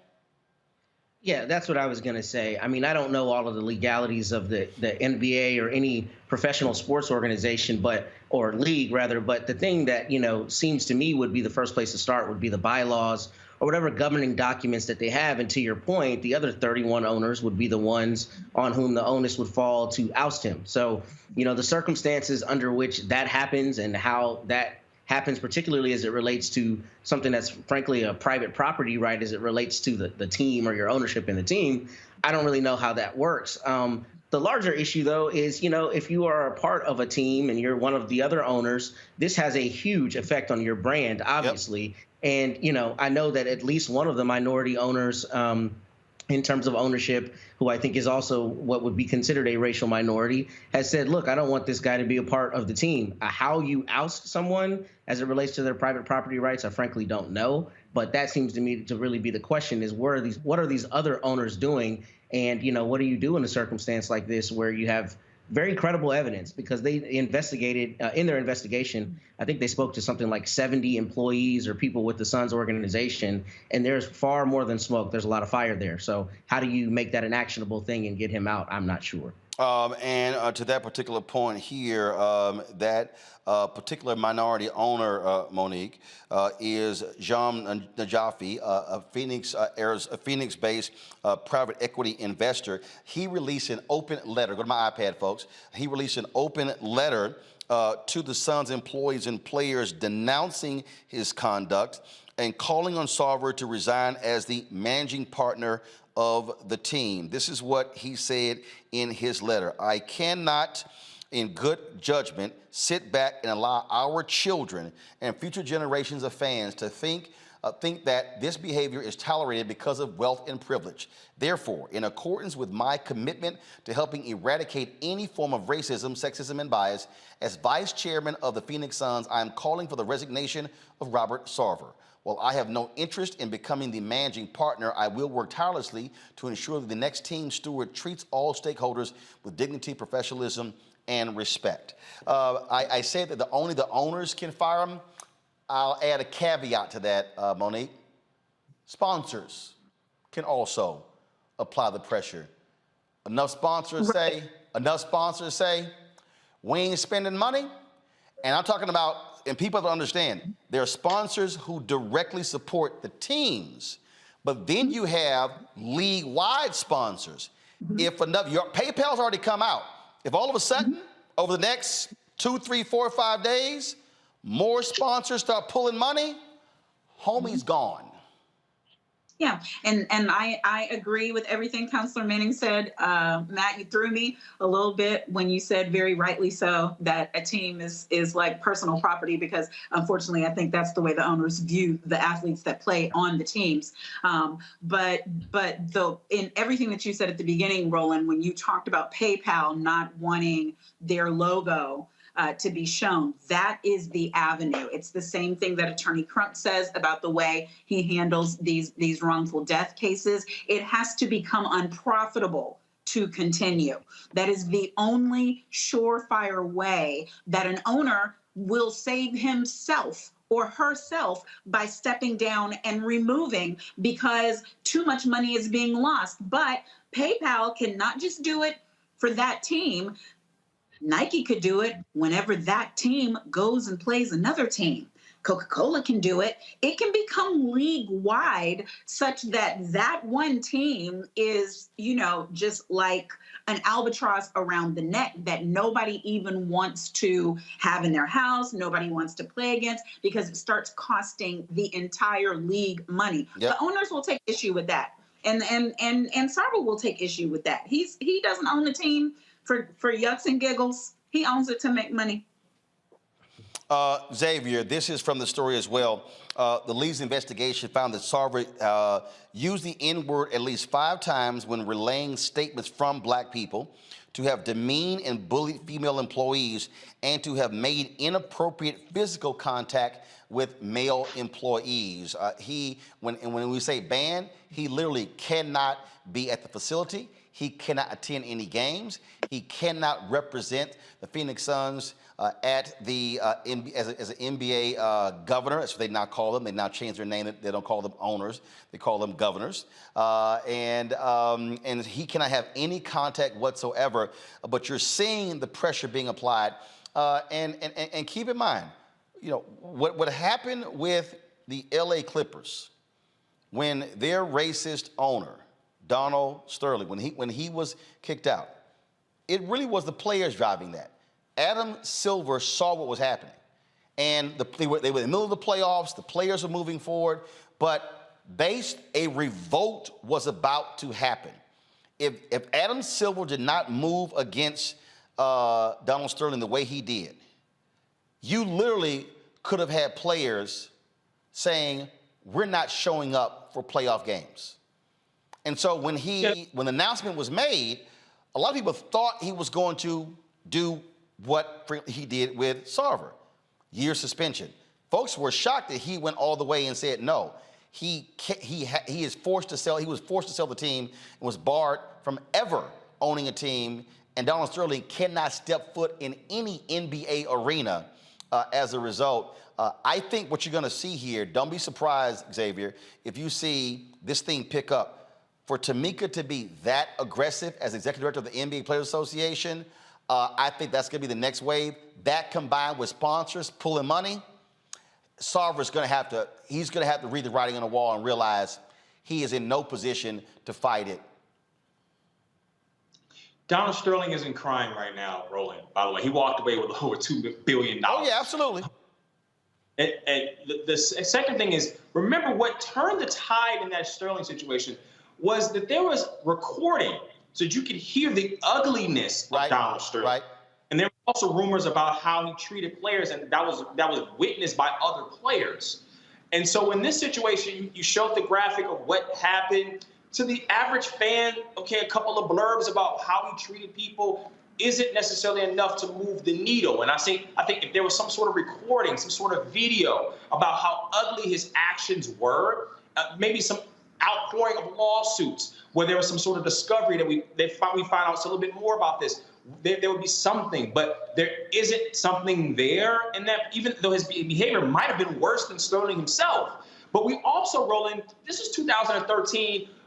That was a different environment in this country. We had President Obama, Black president in office. We are living in a MAGA-inspired country right now where people are being encouraged to be racist, to be bigoted, to be sexist. And so people may even look at this, oh, yeah, the NBA went too far. I mean, the black athletes, they spoke up, and now he's out of the sport. Or this is going too far. This is cancel culture. So there's this element that's lurking there. If this was 2013, maybe Robert Sarver wouldn't be owner of the Suns anymore, but we're living in a different political reality right now. Well, we'll see what happens next. All right, y'all. Got to go to break. We come back. I was in Kansas City today for the grand opening of Sterling Luxury Auto. They're the folks who are building our new Sprinter. Windsor Barber, she is the only black owner of an upfitter in America, the only woman owner. And so we'll hear from her about that next in our Marketplace segment right here on Roland Martin Unfiltered. Don't forget, download the app, y'all. All of our content's on there. This show, Faraji's Daily Show, Deborah Owens' Weekly Show, Greg Carr's Weekly Show, Stephanie Humphrey Weekly Show, Roland with Roland, Jackie Hood Martin's Weekly Show. And so all that's on the show. Right now, we got in development another daily show. We got a fitness show, a cooking show. So we're adding pieces slowly but surely. And also, I got some great news today. We're moving with this close to making a major announcement on the first carrier of our 24-hour fast streaming channel. Can't wait to tell you about it. But you got to get that app, folks. Let's get those downloads up. Apple phone, Android phone, Apple TV, Android TV, Roku, Amazon Fire TV, Xbox One, Samsung Smart TV. And of course, please support us. Trust me, your dollars make it possible. Our OTT app costs $160,000 a year to launch this streaming channel, folks. I'm telling you right now, the reason I'm telling you, we need 2,000 people who give $50 this month so we can raise $100,000 this month and next month, November and December, because the streaming channel is going to cost about $150,000 as well. We're building this thing, but it takes money to do so. We've got staff we want to hire, additional producers, additional hosts, all that sort of stuff. And so we're out here fighting for the ad dollars. Y'all see me calling political campaigns out, the reproductive rights community, the climate community, all of the rest of these people, so we get our fair share, because this is how you build media. Media does not exist without money. So all the people out there who run their mouths talking, oh man, you sitting here begging the white folks for money. Guess what? In the upfronts, Disney got $9 billion. 9. Comcast got $7 billion. Warner Discovery got about $6 billion. Yeah. $322 billion is spent every year on advertising in media. Black-owned media gets 0.5 to 1%. So now y'all understand why I've been calling out companies who have not been supportive of this show, of our network, and black-owned media. That's how you actually build, folks. And so please, join our Bring the Funk fan club. Senior check and money orders to P.O. Box 57196, Washington, D.C. 20037-0196. Cash App, $RM Unfiltered. PayPal, R Martin Unfiltered. Venmo is RM Unfiltered. Zelle is Roland at RolandSMartin.com. All y'all folks who are watching on YouTube and Twitch and Facebook, y'all hit the damn like and share button. Y'all freeloading. It ain't hard to hit the like button. It's literally free. Click, it's done. So when I come back from this break, we better be at about 1,100 or 1,200 likes on YouTube. Don't make me start cussing on a Friday. I really don't want to. We'll be right back. When we invest in ourselves, our glow, our vision, our vibe, we all shine. Together, we are black beyond measure. Next on A Balanced Life with me, Dr. Jackie, the great resignation is upon us. Yes, It's real. People, young and old, are evaluating their lives and making some determinations whether to stay or to go. But before you take the leap, you need to examine your motives and make a plan. It's not so much about doing this thing or starting this business or, leaving where you are to do something different. It's about getting in touch with you. How to make change while also keeping balance. Here on the next A Balanced Life with me, Dr. Jackie, on Black Star Network. When we invest in ourselves, we all shine. Together, we are Black beyond measure. Hi, I'm Vivian Green. Hi, I'm Wendell Pierce, actor and author of The Wind in the Reeds. Hey, yo, Peace World, what's going on? It's the Love King of R&B, Raheem Devon, and you're watching Roland Martin, Unfiltered.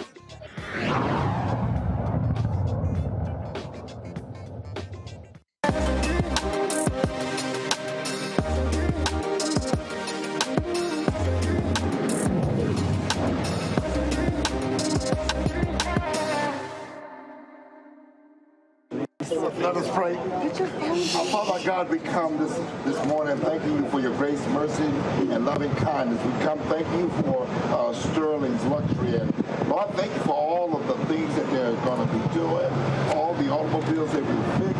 Now, Lord, I pray for the prosperity and the longevity of the relationship with all those that they are coming in contact with. Bless those that have these nice rods and let them drive down the road safely. In Jesus' name we pray. Amen. Amen. All right. Everybody, I just want to thank you all for coming out this morning. To all of our friends, family, vendors, our customers who have come in and gotten their vans made here at Sterling. Thank you. The team, my tribe, Jimmy, Braxton, Denny, our Mercedes guys. Rich Rose put this together for us real quick from over at the council so we can have something official to say we are open now and we are part of North Kansas City. Yeah, my guys right there. Let's get the Get it, girls. 1, 2, 3. Open! All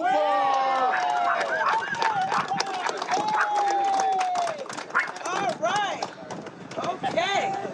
All right, everybody, come on in. Folks, that was today in North Kansas City. Windsor Barber, to her right next to her was her daughter Amber. They cut the ribbon there, and so Sterling Luxury. But with today's opening, Windsor is the only African American upfitter in the country, and the only woman upfitter in the country. And we talk about upfitters, what we're talking about is when you look at our Sprinter, when you look at in terms of what we were able to do in terms of how it's, it's a shell, but all the different features that are being added to it. Well, she's the only one, and they are, and so it's interesting, we had gotten the Sprinter in December 2020, and Windsor called me for something else dealing with her daughter. Her daughter's been doing stuff in media. She's also an actress. She's also a choreographer.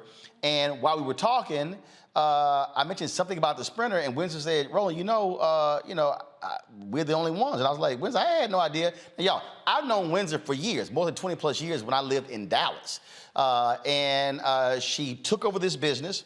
And we began to talk, and so we were talking about literally, okay, what happens if I get a second one? And then, of course, when we had the accident coming out of Essence, then we began to communicate. So her company, and see, and again, I tell you all the time how we take advantage, how we take your dollars and how we recirculate them. Your dollars, they are building our next Sprinter. And so a Black-owned company is building our new Sprinter. I met with her, the Mercedes team today. Hopefully we will have it in 6 to 8 weeks. It will be far more special than what we had before. This was actually one of the vans they did. There's a fan there at Kansas City. They wanted a customized Kansas City Chiefs van, and so they had it outside there today. And so it was great to be there, to be with her and the folks at Mercedes as they announced, again, the opening of her company. And so had opportunity just to chat with her when it was all over, just about, again, this exciting venture. Here's my conversation with Windsor Barber. All right, Windsor, so we're here at what is your shop, Sterling Luxury. Tell us about it. and the history you're making. Well, Roland, this is Sterling Luxury Coaches, and we are making history today. And I'm so excited to have you here with me. This is the only Black-owned and woman-owned final stage automotive manufacturer in the United States of America. And we have been so fortunate, so blessed to open up here. Today, we just had the ribbon cutting, had Roland here, and guys, we are working on Ro Mobile 2 here. Roland has been working with us so we can do the build, and we're gonna jazz it up a little bit and put some new touches on it, and he'll be rolling in a new Ro pretty soon. So you'll be looking for our work with Roland out there on the road somewhere near you, at an event near you. So y'all do a lot of stuff for professional athletes, also for universities, and also just for individuals who are traveling on the road. Yes, we do, Roland. We have done several of the NBA players. Thaddeus Young just got one done. Oladipo has gotten his done. This shop has also done Tyrese's and Vin Diesel's and Ludacris's. So we do, and we add Roland Martin to that list now. But we do a lot of executives. A lot of the executives have gotten the mobiles so that they can now travel for their business meetings. Some of them use them right in their own cities. Just when they want to go somewhere and they don't want to necessarily get out. Some of the municipalities, the elected officials, municipalities get them. Say, for instance, building permits, they need to go out on a job site.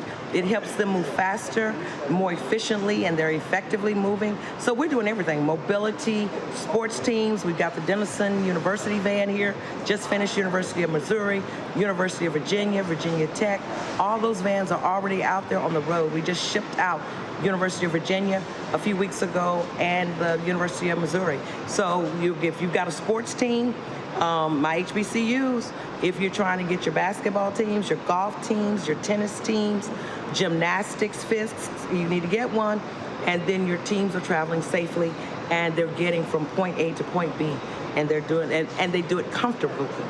This used to be, of course, for high-income folks, but COVID changed a lot because a lot of people, and it really blew up this business and the RV business because people didn't have to worry about being in airports and they were staying safe. Right, and we're also doing, Roland, we also do financing through Regions Bank. So if you are, say you don't have the money to just come in and write me the check, because it used to be a Sprinter was something that just high-end executives could afford because they had to write that check, or families. Now you can get finance, and you can get RV financing for the entire package for your actual van and the actual build on the van. So I encourage all of my Black entrepreneurs, because a lot of them, barbershops, beauty shops, pet grooming. I mean, you've got some people who are doing mobile barbershops, mobile pet grooming. We've got a mobile chiropractor who has the chiropractor table there. Some of the podiatrists are now doing it. Massage therapists? Massage therapists, because if you're dealing with a lot of senior citizens, you may have high clientele, but it helps you to be able to get around. So like if you're in a big city like Dallas or, say New York or LA, and you have clients that are all spread out, what we're finding is a lot of the entrepreneurs are able to schedule appointments for certain sectors of their city. So they may say, okay, we're going to be on the north side this week, So each month they're able to say north, south, east, west. And it saves on renting office space and everything that goes along with that. Brick and mortar. Because eventually the vehicle is the mobile workplace. Your vehicle is your mobile workplace. The brick and mortar now sometimes is just not as convenient. It's just not as affordable and cost efficient. Boutiques. I was just talking to a young woman this week. She has a boutique. She's having to close because her rent space in the shopping village has gone up so astronomically. And so I said, listen, you can do your boutique on wheels. So now that's what she's doing. She's building a Sprinter, Roland, and she's going to be on wheels. So y'all can come on. You can do it. Whatever your idea is, that vision in your mind, and you say, I'm dreaming about this, well, now's the time to call. So just call me. 816-569-6784. That's 816-569-6784. 6784. And that's Sterling Luxury Coaches right here in Kansas City. We ship them all over the country. Yeah, like I said, Roland's here today working on his. So you don't have to be here. We ship them out. So call me. We'll see what we can do. SterlingLuxury.com. And let's see what we can make happen for you on a new Mercedes-Benz Sprinter. All right, then. So, I mean, this is, first of all, again, it's Sterling Luxury. That's the company. And the thing that's amazing, Matt, Monique, and Xavier, is that this was not a business that Windsor was in. She didn't know nothing about this business, got an opportunity to buy it, took it over, learn the business, learn the craft, learn how to do this. And she's been able to thrive with it. And again, like I said, you know, she and I were, we were just talking, and she was like, yeah, you know, I took this thing over, had absolutely no idea, and then was able to connect with her. So they are, like I said, they are building our new Sprinter. And I want people to understand. I want people to understand why we feature multiple type of businesses, because I think one of the problems, Matt, is when you don't know, you don't know, and a lot of times people think, oh, we own barbecue restaurants, we own barbershops, we own hair salons, but the idea of, no, she's not owning a car dealership, but she is owning an upscale auto business. And this is getting people to understand they can see themselves differently. And when you see it, she doesn't have to be the only woman or the only African American. There could be others. Yeah. I think that's a great point. In addition to that, what I think is compelling here is that she purchased an existing business, if I'm correct. Yep. So that's also important, because a lot of times when we think about entrepreneurship, I think we only think about the vertical integration, if you will, from the bottom up. But there are obviously people like this brilliant businesswoman there in Kansas City who saw the opportunity to purchase a business and is obviously increasing significantly based on her expertise. She's clearly got incredible business acumen. But that's another thing I would just say to echo your sentiments, is for people out there who are interested in entrepreneurship, there are clearly opportunities where you can buy existing businesses and expand upon those businesses. And the thing here that I think is also what's interesting, Monique, is that she lives between New York and Dallas. And so the shop is based, in fact, most of the upfitter shops, they're actually in the Midwest. That was the company that we got our Sprinter from, is there in the Midwest. So her deal was, it wasn't like, okay, let's move it here. She's like, no, because I think it's Elkhart, Indiana, if I'm correct, is like the RV capital of the world. So that's one of the reasons why it's there in the Midwest. And again, this is getting people to think just differently about business and going beyond just sort of where they are. That's why I think it's a great story. Absolutely. I mean, her story and your story and supporting her, all of that is like entrepreneurship at 101, all the way up to advanced doctorates in 401, because it's entrepreneurship, entrepreneurial spirit. It's being enterprising. It's recognizing where the cash is flowing and getting in on the flow. It's taking chances on different business model. It's not having to be in person where your business is in order for your business to flourish. I mean, there are a million different things that you see, and I do hope that the people who are watching soak all of that in, because we perish for lack of knowledge, and this is certainly knowledge that we can use, that really anybody can apply in their lane. I was a fan of Bob Proctor. He's gone on. He's journeyed out of his body now. I thought he never would. But one of the stories he always told was about figuring out how to make money before he knew why he was making money, because he just knew how to run business. He started a cleaning business, and the next thing you knew, it was all over the world. So he understood how to be profitable before he understood why he was being profitable. So for those of you who just want your bills paid, it doesn't have to be your whole passion in life, beloved. You can pursue that as well, but that JOB will give you some securing of the bag.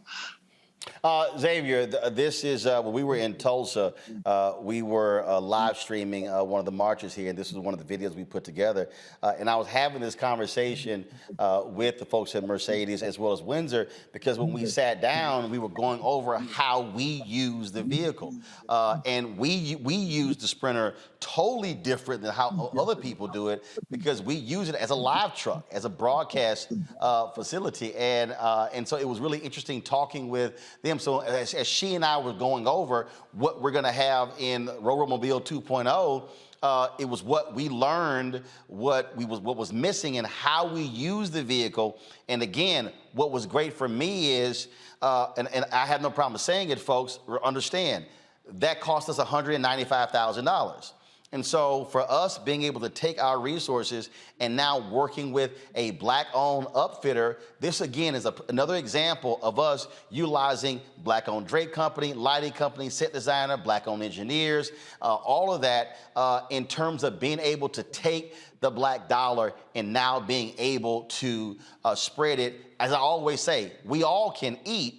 It's not hard. So for us now being able, and I've already had a couple of people, in fact, she told me there was a woman who watches us who saw our Sprinter on the show and on social media and has already come in and wants to get one herself. That's how Black business works. I know that Kanye West recently criticized Kwanzaa, but one of the days is a cooperative economics. And so the marketplace segment on Roland Martin Unfiltered is about showcasing all the different excellence in Black business, which you are doing on your show. As I'm watching this segment, I thought to myself, what has been the economic impact on a dollar scale that the marketplace has had in the Black economy? We need more places like that. I wonder, have you ever sat down, Roland, and thought, what has been the economic impact of Roland Martin Unfiltered? I can tell you, I mean, we haven't actually put the dollar figure together, but I think when Rock Deep Global came on, they moved $20,000, $30,000 in product the next day. The sister who flipped her alcohol company to hand sanitizer, she was like, hey, we sold out. I mean, so we've had people hit us and say, we sold out of product after coming on your show. And this is precisely why the segment was created, to showcase Black-owned businesses and for people to see them, to hear them, and talk about the opportunities. And that's what it's all about. I mean, Roland, you understand this uniquely, and that's why, in addition to giving the information, you talk about the economics of Black-owned media and its impact. And so you're constantly educating your audience why it's important to bring attention to these issues, why it's important to bring attention to Black businesses, why it's important to bring attention to the building of Black wealth in our country. And so that is an evidence of that, the fact that you have these anecdote stories about all these businesses that have been able to be positively impacted by this platform. Absolutely. And so this is video here again after the accident that took place in New Orleans, where our Sprinter was totaled. And so folks may have heard me when I said, it cost $195,000. We could only get up to $125,000. Then I had, in terms of insurance, then I had these fools like, well, there's underinsured insurance. Well, fools, we had that, but you have to actually qualify for that, and we were unable to do so. So we got back about $126,000. But we're working through all of this right now, and like I said, the conversation that I had with Windsor, the unit that we're getting is actually going to be larger than that one, and there are a lot of other features that we did not have. So a lot, like for instance, people ask me, hey, did we see the driver? Well, our new Sprinter is going to have 360-degree cameras that are also recording. So if anything like that happens, happens again, we'll be able to capture the accident that happened when Deshaun was driving. We'll be able to capture that, and so there's so many other features that we'll have, and so looking forward to that. But I'm thankful that again, by us ordering our next one, we can utilize the only black-owned upfitter in the country and the only woman upfitter in the country, Windsor Barber with Sterling Luxury. And so we appreciate it. Glad to go out today. So excited for her as well as for her daughter, Amber. And so I can't wait to show y'all our new Sprinter hit the road. We're going to be covering the campaigns. We thought we were going to have it by the end of September, but because of course, supply chain issues, that's been an issue, and because of the popularity. And so Windsor's been really working with Mercedes to put us at the front of the line to be able to pull a vehicle literally off the lines and then be able to upfit it with all the things that we need. And so we appreciate that. And so when I lay out to y'all, and so now you understand. I'm going to a break. We're going to come back. We're going to do Education Matters. But this is a perfect example. What Xavier was talking about, what I'm constantly trying to get our folks to understand. We can spend lots of time on this show talking about police brutality, talking about voter suppression, talking about all these critical issues. But the fact of the matter is, if we are not having a money conversation, then we're not having an American conversation. If we're not, last night I was in New York for the screening of the movie Till, about Emmett Till and Mamie Till Mobley. First of all, it is an unbelievable movie, unbelievable. And there was a brother, and I'd never heard of his name. His name was Theodore Howard, and he was a rich man, and Mamie Till Mobley stayed at his home, and dude had a mega mansion. It was unbelievable. And he was talking, there's a scene, and they were going by the pool, and the kids were playing, and she said, well, Mr. Howard, thank you for what you're doing for black people. And he said, let me be clear. We need money to advance our agenda. We need money to achieve our freedom. And he understood that. And so the reason we talk about money. This ain't no Creflo Dollar, help me buy a plane. This ain't no Carol, why you dipping your head? That's why you with the church in Atlanta, Carol? Okay, I'm just checking. Carol's like, oh Lord, he go to call out Creflo. No, this Monique, why you holding your finger? Why you holding your finger up like you at church? This is not a situation. This ain't no church prosperity and prosperity gospel. No, what this is, we cannot talk about social justice if we are not including black economic social justice. You can't say, man, we need these lawyers suing folk if you can't pay the lawyers. I think Matt agrees with that. And Monique and Xavier. You can't sit here and say, oh man, we need folk covering our stuff if you can't afford media. You can't, we can sit, I think part of the thing that drives me crazy about a lot of us is we literally think this stuff happens for free. And it doesn't. Like next Saturday, the EPA is opening this major office in Warren County, North Carolina. They've been sweating me for 2 weeks to cover it. Michael Regan's gonna be there, Reverend Barber, Derek Johnson, a load of people. This is a critically important environmental office in North Carolina. We don't have any sponsors for it. That's gonna cost several $1,000s to go cover it. And so I tell people this, when you're paying for equipment and staff gotta eat too, they got families. And so it takes resources. And so what I want us as a community to understand is that we are talking about black economics, black economic social justice, as Xavier said, cooperative, Dr. King talked about the collective. That's what this is all about. We have to stop having surviving conversations and have thrive conversations. That's what's important, and so that's why doing this segment is vital, because there's somebody who's watching. There's a young brother or a young sister sitting out there saying, you know, I thought I wanted to open a dealership one day, but I could open that kind of business. Or, man, the people who did our green screen, I could open a black drape company. If our young folk never see it, then they'll never believe they can actually do it.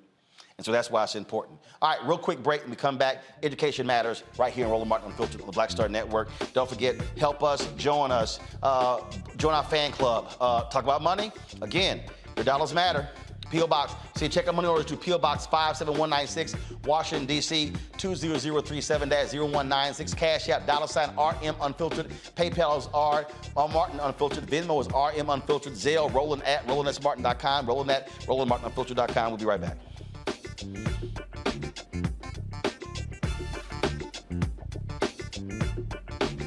Folks, Black Star Network is here.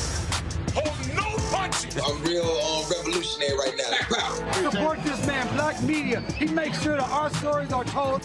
Thank you for being the voice of Black America, Roland. Stay black. I love y'all. All momentum we have now, we have to keep this going. The video looks phenomenal. See, there's a difference between Black Star Network and black-owned media and something like CNN. You can't be black-owned media and be scared. It's time to be smart. Bring your eyeballs home. You dig?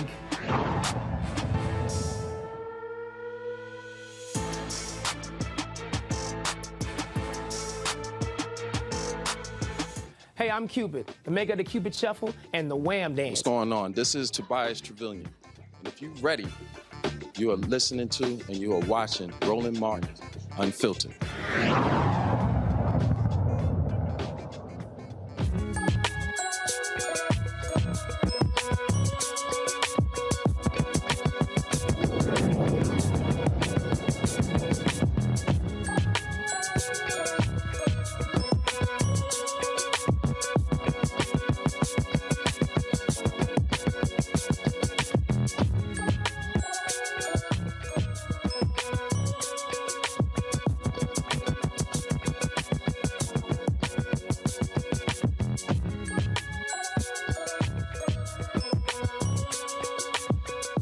There's a new resource available for kids up to 10 years old, folks. The Black Education Station offers educator-based content that focuses on the needs of the Black community. Black instructors from across the globe offer positive, thoroughly engaging formats with shows like Dr. Bob's Timetables, Mr. J's Classroom, and math moments that teach children the building blocks of STEM-related courses.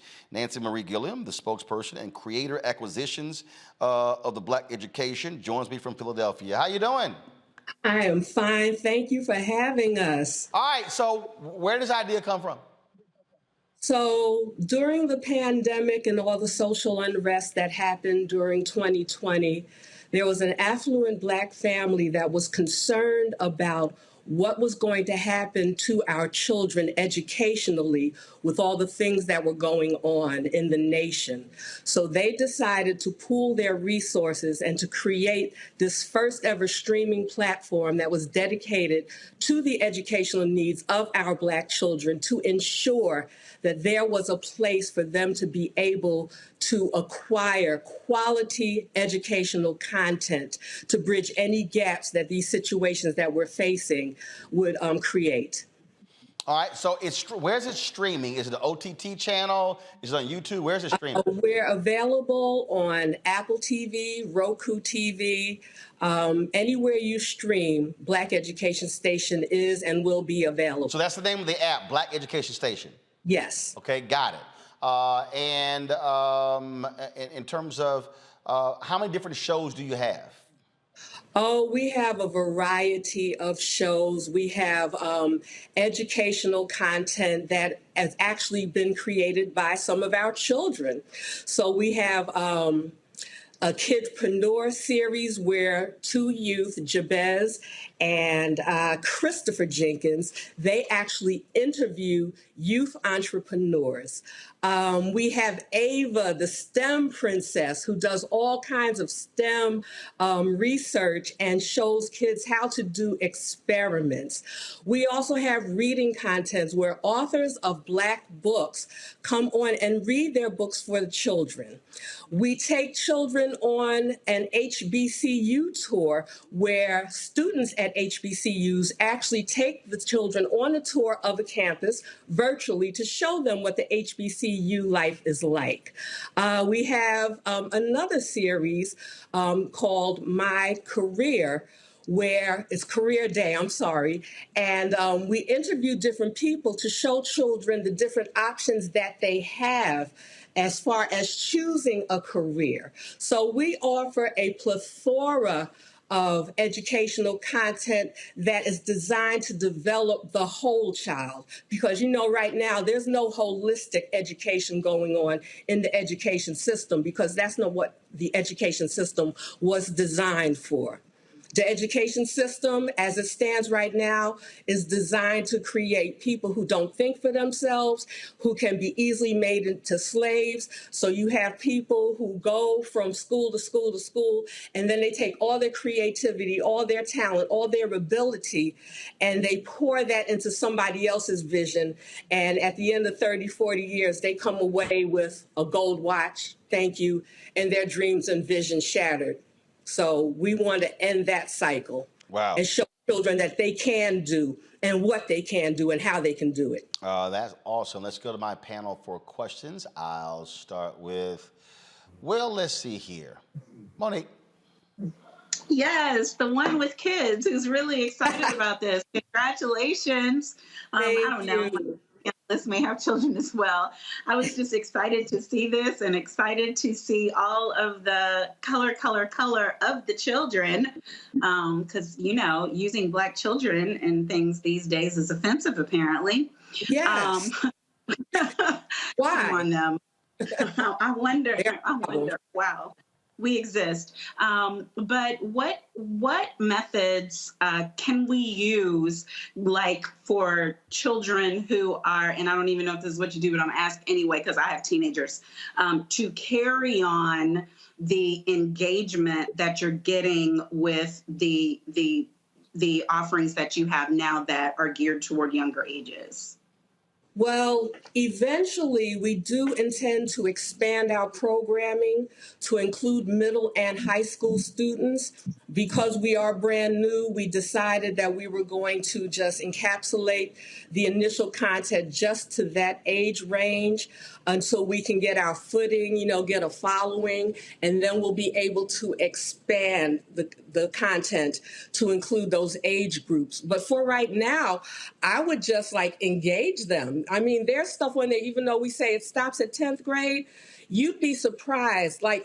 For example, we're going to go to Hustle Brothers and Celebrity Friends. So this particular series deals with issues that our youth will have to face. So there's one particular episode where the Hustle Brothers are trying to teach the youth how to best handle an encounter with the police, right? So it starts as a cartoon, they lay the foundation, and then all of a sudden, Ice-T appears on the scene. Okay, who better to teach the youth about how to deal with the cops? And full disclosure, he talks about the time where he was that rapper that made that song, F the Police. He talks about his history with, playing a cop on TV. So he offers some solid foundational information for our youth to take away in the event that they have an encounter with a police officer. So, don't be swayed that we saying, preschool to age 10. There's something on that station right now for everybody. Well, I'm excited about it, and I hope that our government gets behind you all if they're not getting on board already, because with these latest numbers that just came out, I believe it was the New York Times that just released the study about the amount of loss that our kids have endured because of the pandemic, and it's especially that age group that you're targeting. So best wishes to you on that. And the disparities, and it impacts us the most. And that's why Black Education Station is important, because we're losing. Even with, the computer situation. Now, I don't know what it was like where you are, but in Philadelphia, it was a hot mess. The technology that was offered was not substantial for the children to even access their classes and, get the learning, and they would get frustrated. So they would log out and, start playing video games because they couldn't get online to learn. So, we have to do something. I tell everybody everywhere I go, nobody's coming to save us. We got to save ourselves. So if nobody else is going to do it, we have to bring the village back. We have to operate as one, help each other out. If you don't have a child in the age group that we're dealing with, and, give somebody a subscription, somebody who needs it, because the need is out there. And that's why we exist. Yep. All right, let's see here. Xavier. Congratulations on the Black Education Station. Thank you. Question I have about, is it curriculum focused or supportive of what's going on in the classroom of students, or is it just topic content based for kids? And also, is there some sort of financial literacy component program that is part of Black Education Station? Okay, currently the financial literacy component is in development. We did have a financial literacy coach express some interest. So his content is in development at this point. Most of the topics, it's topic based. So for example, you have the bilingual coach who's teaching children, to be bilingual from the door, teaching them the English and the Spanish. You have math topics, you have science topics. So it's not necessarily curriculum based, can be incorporated into an existing lesson plan to supplement what a teacher may already be doing, or what a homeschooling parent might be doing, trying to do with their children. They can find stuff on the channel to supplement that, if that makes sense. Thank you. You're welcome. Matt. This is a genius idea, and we will definitely be getting subscriptions in my house. I have young children. The question I had for you, though, is actually as it relates to the content creators. So do they license the content to you, or do they have some continued financial stake as Black Education Station continues to grow? What is your relationship with them? So they license the content to us. It remains their content. They can do with their content whatever they please, but we're happy that they've decided to upload it to the Black Education Station. We do have content creators creating original content for the station. We also have content creators who have already had their content published on YouTube or, other streaming platforms, who have decided to also stream their content on our platform. So they license to us, they retain all rights to their property, and it's a win-win situation for everybody. All right, then. That's absolutely fabulous. Again, tell everybody where they can download the app. All right, so Apple TV, Roku TV, visit the blackeducationstation.com for all of your needs. We can also be found on our link tree, which has a link to, if you wanted to become a content creator, you could click that link. If you wanted to subscribe, you could click that link. If you want to be a part of our international commercial, you can click that link. So that particular link tree is linktr.ee/Black Education Station. And you can find all your needs there. Please buy a subscription, gift a subscription, and support us, because we're here to support you. All right, then. All right. I appreciate it. Thank you so very much. And good luck with that and all that y'all doing. Thanks a lot. Thank you so much. All right, then. All right, folks. So here we go. Now remember I was just telling y'all, Xavier, Monique, and Matt, again, how media works. So Windsor, I was just texting Windsor about her Sprinter company. This is what she just hit me. She said, 2 of the black guys came over to the shop today because they heard you talking about it. Both in their 50s, driving the Benz. Neither knew what a Sprinter was. They are intrigued. I keep telling people, y'all are seeing why black-owned media matters. You're seeing it in real, living color. And y'all know it ain't this much color on network television. First of all, it ain't this much color on this panel, because you ain't gonna find y'all know, unless something major black happened, the queen died, so they ain't gonna have no 4 black people on TV at one time talking about nothing. But you ain't gonna see this level of color. Even they ain't got this much color in their studios. And so this is how we roll. And so we want y'all to support us in what we do. Let me thank Xavier, let me thank Matt, let me thank Monique. Thank you so very much for joining us on today's show. I want to thank all of y'all as well. Again, some phenomenal things are happening. Again, y'all, we are this close. I cannot wait to tell y'all the first company that wants to launch our 24-hour streaming channel this close. These things are happening, y'all. You saw the announcement of the Gulf Coast Athletic Conference, partnering with them with their media rights. That thing is happening. Again, the Sprint is being 2.0 is being built. Wait till you see the new features we're gonna have in that thing. All these things are happening, and y'all have been along the ride with us. For 4 years, we launched Roland Martin Unfiltered. We have 4 years. Black Star Network for 1 year. And for us to go from having this show as the only show to BSN, to having Friday's Daily Show, Deborah's show, having Jackie's show, having Greg Carr's show, having Stephanie's show, having Rolling with Roland, having those shows, having 3 shows in development. Y'all, these things are happening. And listen to me clearly, all y'all who are watching right now, a whole bunch of haters, black haters, are like, yo, it couldn't happen. You're gonna fail. And it's a whole bunch of people who were like, oh no, y'all can't do this here. But I told y'all, when you have faith in God and faith in yourself and faith in your people, that they will ride with you, or as Nehemiah said, the people said, let us rebuild, then this thing will happen. And so that is what is going on. And so when I put that video out saying, hey, we want some dogs, we want some folks who want to work hard, Carol shaking her head because they've been sending her the emails. Well, that's part of your job. Suck it up. But deal with it. She's like, Lord, people send me emails. I'm like, yeah, whatever. But this is about creating the opportunities, y'all. And that's what we are doing. And so we have some exciting things. We're going to be hitting the road. Campaigns are coming up. These things are happening. We got all these different things, speeches and things are happening. It is happening because I want our people to see we can do it.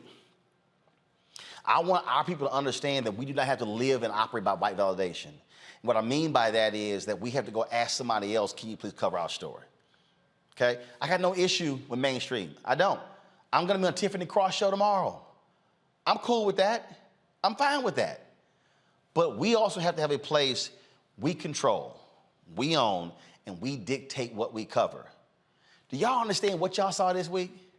Do you understand that we did Marketplace on Tuesday and Sheila Johnson, she took over the Mandarin Oriental here in D.C., black-owned hotel, luxury 5-star hotel. You got this luxury Sprinter company here. The sister with just on about education. We had the brother who was on the other day with his technology app, all these different things. We are bringing you people and stories you are not going to see on mainstream news. Ain't gonna happen. We've got a waiting list of people who wanna be on Marketplace. We've got a waiting list of people who wanna be on Tech Talk because they're seeing the opportunity. So your support absolutely matters. You downloading the app matters. Last check, I look at it right now, we've got 892,636 subscribers on YouTube. It would be a game changer if we had 892,000 downloads of Black Star Network app, because we control that. We're on YouTube, we're appreciative of that, but we don't control that. We don't get all that data. That's why we want you to download the Black Star Network app. Apple phone, Android phone, Apple TV, Android TV, Roku, Amazon Fire TV, Xbox One, Samsung Smart TV. We want that to happen.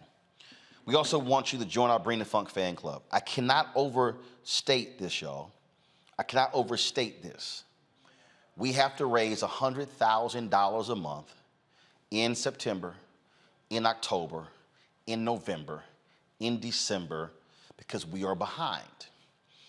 We have not, these other people out here, and I'm being transparent, they're spending billions on political campaigns.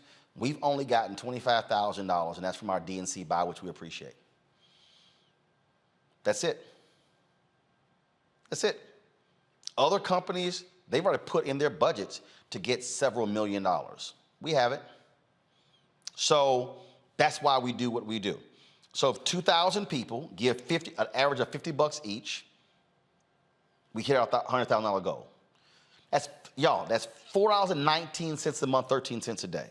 So I detail to you all the content that we're giving on a daily basis, 5 hours of original content every single day for 13 cents a day. That's it. So send your check and money order to P.O. Box 57196, Washington, D.C. 20037-0196.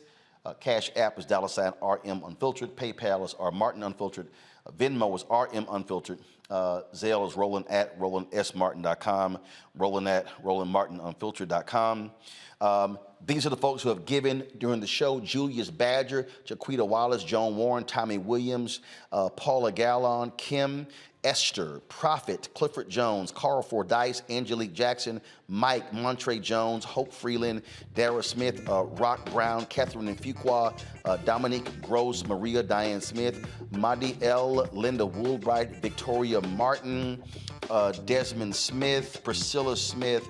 Also giving during the show, give me 1 second, is Blythe Whitaker. Blythe, I appreciate that. Let me see who gave Zelle. Zelle during the show. Tamika Bookhart, thank you so much. Raquel Bryan. Let's see here. Robin Thames. Thank you for giving during the show. Donald Drummond. Lisa Thomas. Michelle Lorraine Hintley also gave during the show. Thank you so very much. Let me thank Calvin Jeter. Let me thank Doretha Duncan. They also gave during the show. Thank you so very much. And just right now, Robert, thanks for your $50. Norvell Molex Jr., thank you for your $50. Jacqueline Thomas, thank you for your $50. Colette, thank you for your $40. Arturo Morgan, thank you for your $33. And again, y'all, Julius Badger. Again, y'all, I think every dollar absolutely matters. And so all people who give, your name is right there. Okay, I'm saying which month I'm in. Your name is right there on our list. If you don't see your name, and y'all might, I get y'all emails, man, the name's going too fast. Y'all, it's a lot of people. We need more people, but it's a lot of people. And so that's what we have right there. And so please, if you do not see your name, look, just record the show and pause that sucker. If you don't see your name, let us know. We'll be sure to get it up. But again, we are blessed, and I'm thankful. I'm humbled that so many of you support and believe in what I am doing, believe in what we are doing. And so we appreciate this. But when you hear people say, we do this for the culture, and I really cringe when a lot of people say that. No, we do this for the culture. This show is for the culture. We are abundantly clear who we talk to, who we speak to. We have white folks who watch our show, Latinos who watch our show, others who watch our show, because this is also a learning experience. Last thing, credit's gonna keep rolling, people who give. Don't forget, Get White Fear. Y'all, the book is out, it dropped on Tuesday. Real simple. How the Browning of America is making white folks lose their minds. I speak directly to the fact where every time in American history when you've had black success, it's been followed by white backlash. A lot of what you're seeing in America today is because of white fear. Not all white people, but there are a number of white Americans who are fearful of what's happening. They're scared of losing power, of losing resources, of losing control, and that's what this is about. And so you want to read this book, I cut to the chase. If you don't want to read the book, you can listen to it, get it on Audible. You can get it there, but again, you can get this in all, you see the bookstores. Ben Bella Books is the publisher, but again, Books A Million, Target, Barnes & Noble, Amazon, you have a Bookshop, IndieBound, all of those places you can get it, or go to your favorite black-owned bookstore and order the book through them. Order through them, you support that Black-owned business. Folks, that is it for me. I certainly appreciate it again. I'll see y'all tomorrow morning on Tiffany Cross's show on MSNBC. Y'all know I'm always ready to bring the funk, because that's what we do. Have a fabulous weekend, folks, and I'll see you on Monday. Y'all know how I always end the show. Holla!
Mm-hmm.